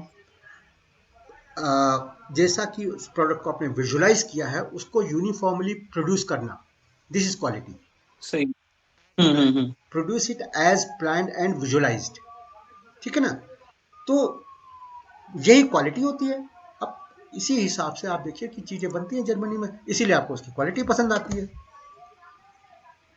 हमारा क्या है, चलता है यार, ठीक है, हो जाएगा, है ना? तो ये चीज, चलो let's go back to our subject matter. Right, काफी डिस्कशन हो गया, आधा घंटा हमारा निकल गया इसमें। Okay, bist du verheiratet? Bist du verheiratet? Bist du verheiratet? Bist du verheiratet? Seid ihr verheiratet? Seid ihr verheiratet? जैसे कोई लड़का और लड़की आपके घर आए, ठीक है ना, तो आप उससे क्या पूछेंगे? Seid ihr verheiratet? नहीं, verheiratet। समझ में आया क्या? क्वेश्चन समझ में आया क्या? क्यों पूछते हैं Seid ihr verheiratet? कोई दो लड़के लड़की पार्क में बैठे हुए हैं, ठीक है, आपस में हाथ डाले हुए, तो आप उनसे पूछ सकते हैं ना, आर यू पीपल मैरिड? बराबर, ठीक है ना? Sind Sie verheiratet? Are you married? आपकी शादी हो गई क्या? Bist du single? Bist du single? Hast du einen Freund? Hast du einen Freund? Hast du einen Freund? Hast du einen Freund? Freund. Freund. अच्छा, अब आप देखिए Freund और Bekannten। फ्रॉइंड क्या होता है? फ्रॉइंड का मतलब जर्मनी में होता है दोस्त, तो होता ही है, फ्रेंड का मतलब दोस्त होता है, राइट?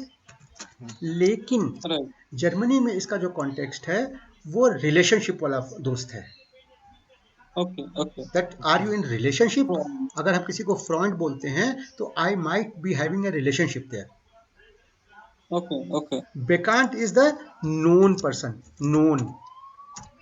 तो हम कभी जर्मनी में जो पुराने लोग हैं वो कभी ये नहीं बोलते एयर इज माइन फ्रॉइंड, ही कभी नहीं बोलेंगे एयर इज माइन फ्रॉइंड, कभी नहीं बोलेंगे। क्यों नहीं बोलेंगे? वरना लोग उनको क्या समझेंगे? ठीक है ना? समझ गए ना? हाँ। अगर इसका मतलब ये है, सही है। तो ये सेंटेंस अगर आप बोल रहे हैं तो then you have to be very careful, you have to be very careful कि आप कहे क्या रहे हो। ओके, बेकांट, यू कैन ऑलवेज से एयर इज मी बेकांट, एयर इज mein Bekannter.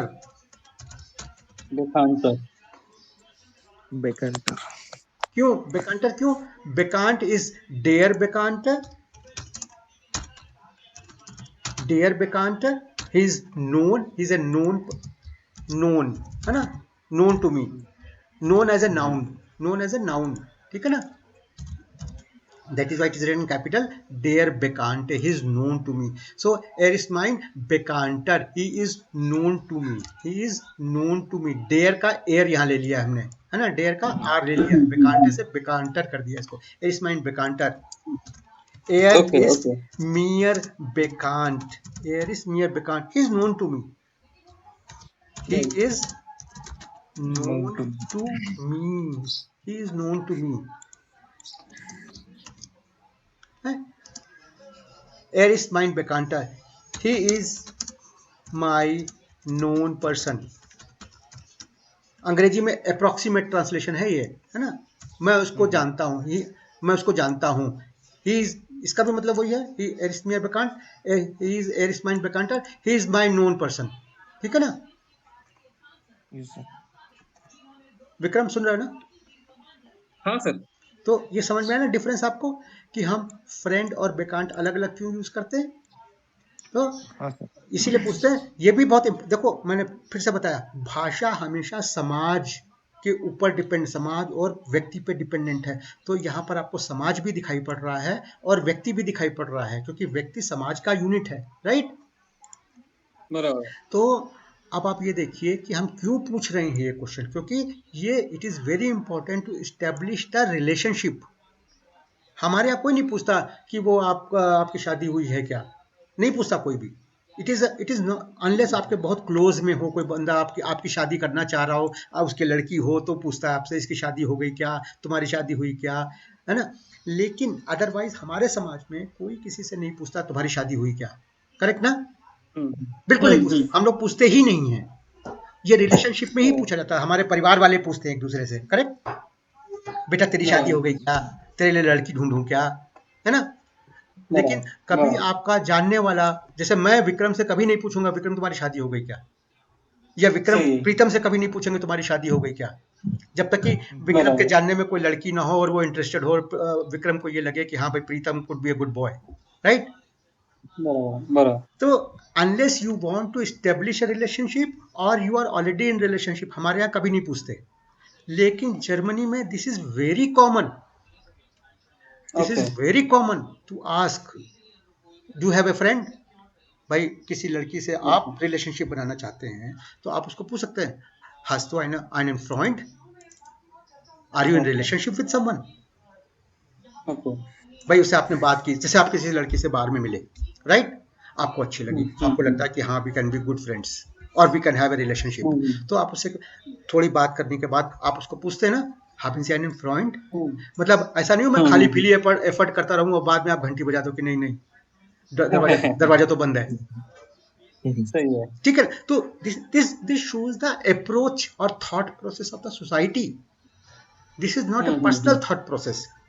क्योंकि फिर लेट्स गो बैक टू समाज, व्यक्ति है ना, व्यक्ति समाज का पार्ट है, तो समाज में क्या चल रहा है वही तो हम भाषा में सीखेंगे, राइट ना। समाज में चल क्या रहा है वही हम भाषा में सीखते हैं। बराबर। तो फ्रॉइड, दोस्त या बेकांटे, ये डिफरेंस है फ्रॉइड और बेकांटे में, ठीक है।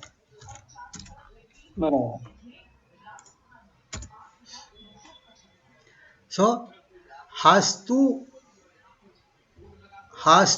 Geschwister, hast du Geschwister, Hast du Geschwister? Geschwister क्या था, याद है किसी को? Geschwister का मतलब सिबलिंग, भाई बहन, सिबलिंग होता है ना, सिबलिंग, हाँ भाई बहन, सिबलिंग, बहन या sibling. hast du Geschwister, haben Sie Geschwister, ठीक है। Haben Sie Geschwister? Geschwister, Geschwister. Geschwister, Geschwister, हाँ Geschwister। और प्रीतम थोड़ा कॉन्फिडेंस के साथ, थोड़ा जोर से बोलो, अपने आप को सुनाई पड़ना चाहिए। hast du Geschwister, Hast du Geschwister? habt ihr Geschwister, Habt ihr Geschwister? Geschwister, Geschwister. Geschwister. हाँ haben Sie Geschwister, Haben Sie Geschwister? wie alt sind deine Geschwister, Wie alt sind deine Geschwister? हाँ प्रीतम, Wie alt sind deine Geschwister? Correct, और थोड़ा जोर से बोलो, और जोर से बोलो, Wie alt कॉन्फिडेंस के साथ, डर के नहीं, कॉन्फिडेंस के साथ। थोड़ा गलती तो हो जाएगा और क्या होगा, गलत हो जाने दो, चिंता मत करो। Wie alt sind wie alt sind deine Geschwister? Correct, confidence के साथ। hast du Kinder, Hast du Kinder? hast du Kinder, आपके बच्चे हैं क्या। देखो एकदम इम्पोर्टेंस के हिसाब से, आप सिंगल हैं क्या, आपके भाई बहन हैं क्या। जैसे आप कहीं पर मकान किराए पे लेने जाते हैं तो सबसे पहले क्या पूछता है, आप नौकरी करते हैं क्या, करेक्ट, कहाँ नौकरी करते हैं, सबसे पहले हमारे यहाँ ये सवाल पूछते हैं, आप कहाँ नौकरी करते हैं, आप क्या करते हैं, बिजनेसमैन है या नौकरी करते हैं, करेक्ट, सही है। फिर दूसरा क्वेश्चन हम पूछते हैं, आप अकेले रहेंगे या फैमिली के साथ रहेंगे। हम उसे ये नहीं पूछते आपकी शादी हो गई या नहीं हुई, लेकिन हम उसे ये पूछते हैं आप अकेले रहेंगे या फैमिली के साथ रहेंगे, करेक्ट। उसके बाद हम पूछते हैं कि आप कहाँ से आए हैं, आप कहाँ के रहने वाले हैं, ठीक है ना। ये तीन चीजें हमें डिफाइन करती हैं कि हम उसको किराए पर देंगे या नहीं देंगे। यही 3 चीजें डिफाइन करती हैं। अगर वो कहता है अकेले रहूंगा, तो आप पूछते हैं कि आपके साथ और कौन कौन रहेगा, आपके भाई बहन रहेंगे, आपके दोस्त रहेंगे, आपको इतना बड़ा मकान क्यों चाहिए, करेक्ट। भाई अगर कोई एक सिंगल आदमी आए आपके घर में और कहे मुझे मकान 3 बेडरूम किराए पे चाहिए आपका, तो आप उससे क्या पूछोगे, आप अकेले रहोगे, कहाँ नौकरी करते हो, पहले नौकरी करते हो या बिजनेसमैन हो। अगर वो कहेगा मैं अकेले रहूंगा, तो आप पूछो आपके साथ कौन कौन रहेगा, सही है ना। अब वो फैमिली भी हो सकती है, वो उसके दोस्त भी हो सकते हैं, उसके ऑफिस के मेंबर हो सकते हैं, वो पीजी की तरह रह सकता है, ठीक है, लेकिन आप उससे पूछते हो। जर्मनी में उसको शुरू से ही पूछते हैं, are you married, are you single और मैरिड, आप अकेले रहते हो, आपकी शादी हो गई, और यू हैव अ फ्रेंड और girlfriend, einen Freund oder eine Freundin, okay, Male Freund or Female Friend, okay, hast du einen Freund, you have a male friend, or you hast du eine Freundin, female friend, okay, is this clear? Yes, yes. तो ये चीजें आप देखिए, wie alt sind deine Geschwister। अच्छा, ये क्यों पूछ रहे हैं, हम तो कभी नहीं पूछते तुम्हारे भाई बहन की उम्र क्या है, पूछते हैं कभी? हम किसी भी आदमी से मिलते तो हम तो ये नहीं पूछते कभी कि तुम्हारे भाई बहन की उम्र क्या है, लेकिन जर्मनी पर पूछते हैं। क्यों? क्योंकि जब आप किसी को किराए पे मकान देते हैं और अगर आपके घर में भाई बहन छोटे हैं, तो वो लोग शोर मचाएंगे, वो लोग उधम मचाएंगे, घर में कूदेंगे, जंप करेंगे, खेलने की चीजें ढूंढेंगे या तोड़ेंगे, कुछ दौड़ेंगे सीढ़ियों में, उन सब चीजों से डिस्टर्ब होता है, ठीक है ना। डिस्टर्ब कैसे होता है? क्योंकि वहां पे जो सीढ़ियां थी वो लकड़ी की होती थी। अब लकड़ियों की सीढ़ियों पे आप जोर जोर से दौड़ेंगे तो वो बट बट बट बट आवाज आएगी, correct, but but but but आवाज आएगी तो डिस्टर्ब होगा। छतों में भी, अपने कमरे में भी आप लकड़ी के फ्लोर बनाए जाते थे, क्योंकि ठंडे हो जाते ना, सीमेंट के फ्लोर तो ठंडे हो जाएंगे, तो लकड़ी के फ्लोर बनाए जाते हैं। सेकंड, उसमें सीमेंट फर्श के ऊपर लकड़ी की फ्लोरिंग की जाती है, ठीक है ना। तो जिससे कि वो ठंड, लेकिन लकड़ी के फ्लोर पे अगर जोर जोर से दौड़ोगे तो वो नीचे आवाज नीचे तक जाती है। फिर अभी देखिए, hast du Kinder oder haben Sie Kinder? यार पढ़ो साथ में, मजा नहीं आएगा। hast du Kinder, habt ihr Kinder, habt ihr Kinder, haben haben Sie Sie Kinder। अच्छा, हाफ्ट ईयर किंडर क्यों पूछते हैं? अब इसकी भी एक सोशियोलॉजी है। इसकी सोशियोलॉजी क्या है? हाफ्ट ईयर किंडर, हाफ्ट ईयर किंडर की सोशियोलॉजी क्या है कि आप दोनों मैरिड ना भी हों तो भी आपके बच्चे हो सकते हैं, ठीक है ना। मैं अपने बच्चों के साथ रहता हूँ, वो अपने बच्चों के साथ रहती है। कहते ना, हमारे और तुम्हारे बच्चे मिलके हमारे बच्चों को पीट रहे हैं, हाँ, जोक, ठीक है ना। तो ये जर्मनी का जोक है। हाफ्ट ईयर किंडर, आप दोनों के बच्चे हैं क्या? और हाबेंजी किंडर, आपके बच्चे हैं क्या, ठीक है ना, आप दोनों के बच्चे हैं क्या। तो वी फील किंडर हास्तु, वी फील किंडर हास्तु, आपके कितने बच्चे हैं? बराबर, वी फील किंडर हास्तु, वी फील किंडर हाफ्ट ईयर,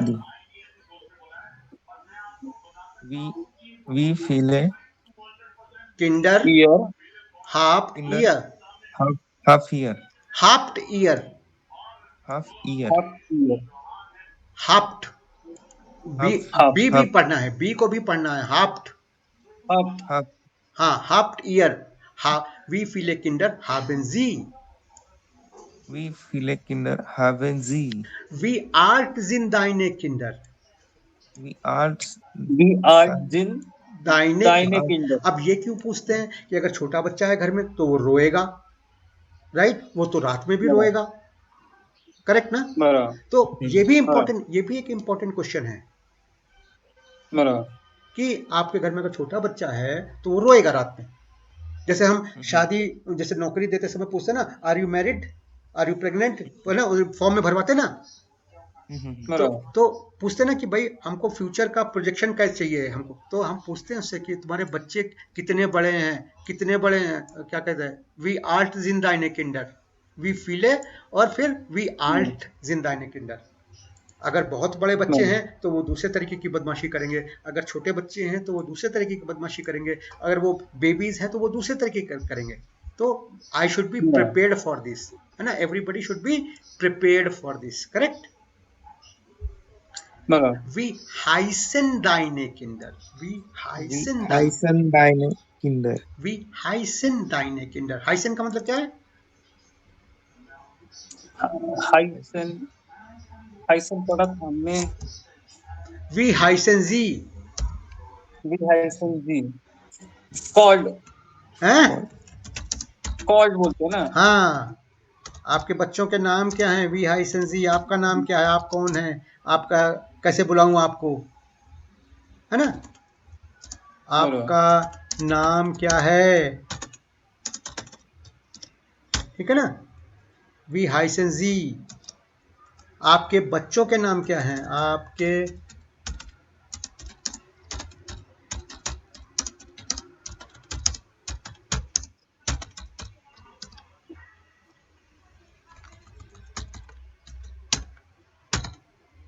ठीक है ना? आपके बच्चों के नाम क्या हैं? Wie heißen sie? आपका नाम क्या है? Willst du Voltier? देखो, willst du hold here? Willst du Kinder haben? Willst du Kinder haben? You want to have children? ठीक है ना? देखिए, हम किसी से very personal question, but we don't ask it in India, we ask it in only Germany. You want to have children? अगर आप girlfriend और बॉयफ्रेंड रहते हैं तो आप पूछते ना, विल्स टू किंडर हावन. आप ऐसा तो नहीं है कि यहाँ आके बच्चे पैदा करो, समझे ना? हम आपको मकान किराए पे दे रहे हैं, इसको नर्सरी नहीं बना रहे हैं, फॉर एग्जाम्पल, है ना? तो वहां पर ये क्वेश्चन भी पूछते हैं, वोल्ट ईयर किंडर हावन. मैंने एक गर्लफ्रेंड और बॉयफ्रेंड को या एक मैरिड कपल को किराए पे दिया मकान. अब उससे हम पूछते हैं, वोल्ट ईयर किंडर हावन, are you planning to have children? Are you planning to have children? वोल्ट ईयर किंडर बेकोमेन. बेकोमेन का भी मतलब यही होता है हावन, है ना? बेकोमेन का मतलब एक तो होता है पाना, ठीक है ना? तो हम पाते कहां से बच्चे, ठीक है ना? We bear the children, right? तो इसीलिए हम वहां पर जर्मनी में ये भी पूछते हैं, विल्स्ट du किंडर हावन? वोल्ट ईयर किंडर हावन? वोलेन जी किंडर हावन? भाई पढ़ते रहो साथ में, मैं बार बार नहीं कहूंगा. सॉरी. ये कहानी की तरह मत सुनो, ये सत्यनारायण की कथा नहीं हो रही है. सॉरी. नहीं. Pritam, yes sir, please read with me. Yes sir. है ना? कहानी की तरह मत सुनो, कहानी नहीं है भाई, ये प्रैक्टिस है आपकी. मुझे पढ़ना आता है, मुझे पढ़ने की जरूरत नहीं है, आपको जरूरत है, ठीक है ना? आपको जरूरत है और आपको ही पढ़ना है. तो please do it without saying, I should not need to repeat it, right? ना? वी हाइसन जी, विल्स du किंडर हावन? वोल्ट ईयर किंडर हावन? Volt ihr Kinderhaben? Wollen Sie Kinder haben? Wollen Sie Kinder haben? Willst du Kinder bekommen? Willst du Kinder bekommen? Wollt ihr Kinder bekommen? Wollt ihr bekommen? Wollt ihr Kinder bekommen? Wollt ihr Kinder bekommen? Wollen Sie Kinder bekommen? Wollen Sie Kinder bekommen? Okay. Haben Sie, hast du ein Haustier? Haustier क्या है? Pet. Now again a very important question. जब आप किसी के घर में किराए पे लेने जाते हैं मकान, वो आपसे पूछता है, Haben Sie Haustier? आपके घर में पेट तो नहीं है, या पेट है या नहीं है? क्योंकि बहुत से लोग जानवरों को पसंद नहीं करते हैं. बहुत से लोग ऐसे हैं जो जानवरों को पसंद नहीं करते हैं, और बहुत से लोग ऐसे हैं जो जानवरों को बहुत पसंद करते हैं. ओके, ठीक है ना? तो दोनों चीजें हैं. एक तरफ तो टोटल जो नहीं पसंद करते हैं, तो they want to be careful कि that you don't bring any pet in the house, right? क्योंकि पेट रहेंगे तो पेट गंदा भी करेंगे, शोर भी मचाएंगे, भौंकेंगे या पॉटी करेंगे, कुछ भी, है ना? आप सुबह 4 बजे उठ के उसको टहलाने ले जाएंगे तो शोर मचाएंगे, ठीक है ना? और अगर आप, बहुत सारे लोग पसंद करते हैं कि हाँ भाई you are a very pet friendly person, तो यू आर मोस्ट वेलकम, ठीक है ना? क्योंकि मेरे पास भी है, तो हम दोनों खूब बनेगी हम दोनों की, right? It's a like mindedness, it is a like mindedness.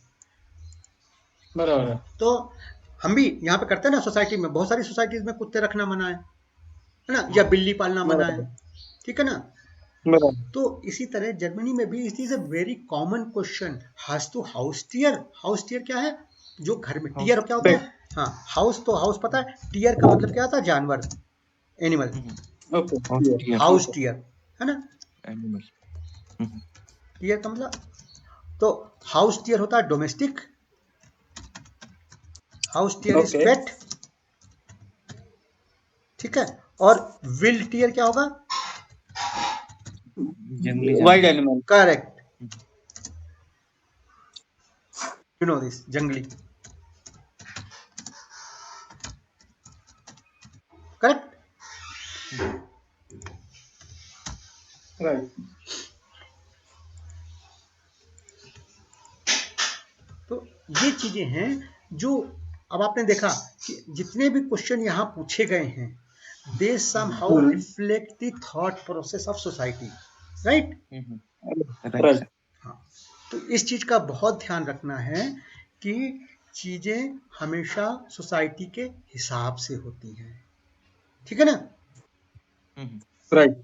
तो या भाषा हमेशा सोसाइटी के हिसाब से गवर्न होती है। हम क्वेश्चंस भी वही पूछते हैं लोगों से जो सोसाइटी में प्रिवलेंट होता है, जो सोसाइटी का पार्ट होता है। हमारी सोसाइटी में किसी से नहीं पूछते तुम्हारे घर में कुत्ता है कि नहीं है, राइट। सही है। किसी ने पूछे तुम्हारे कितने भाई बहन हैं, हम किसी से नहीं पूछते तुम्हारी शादी हुई है क्या, ठीक है ना।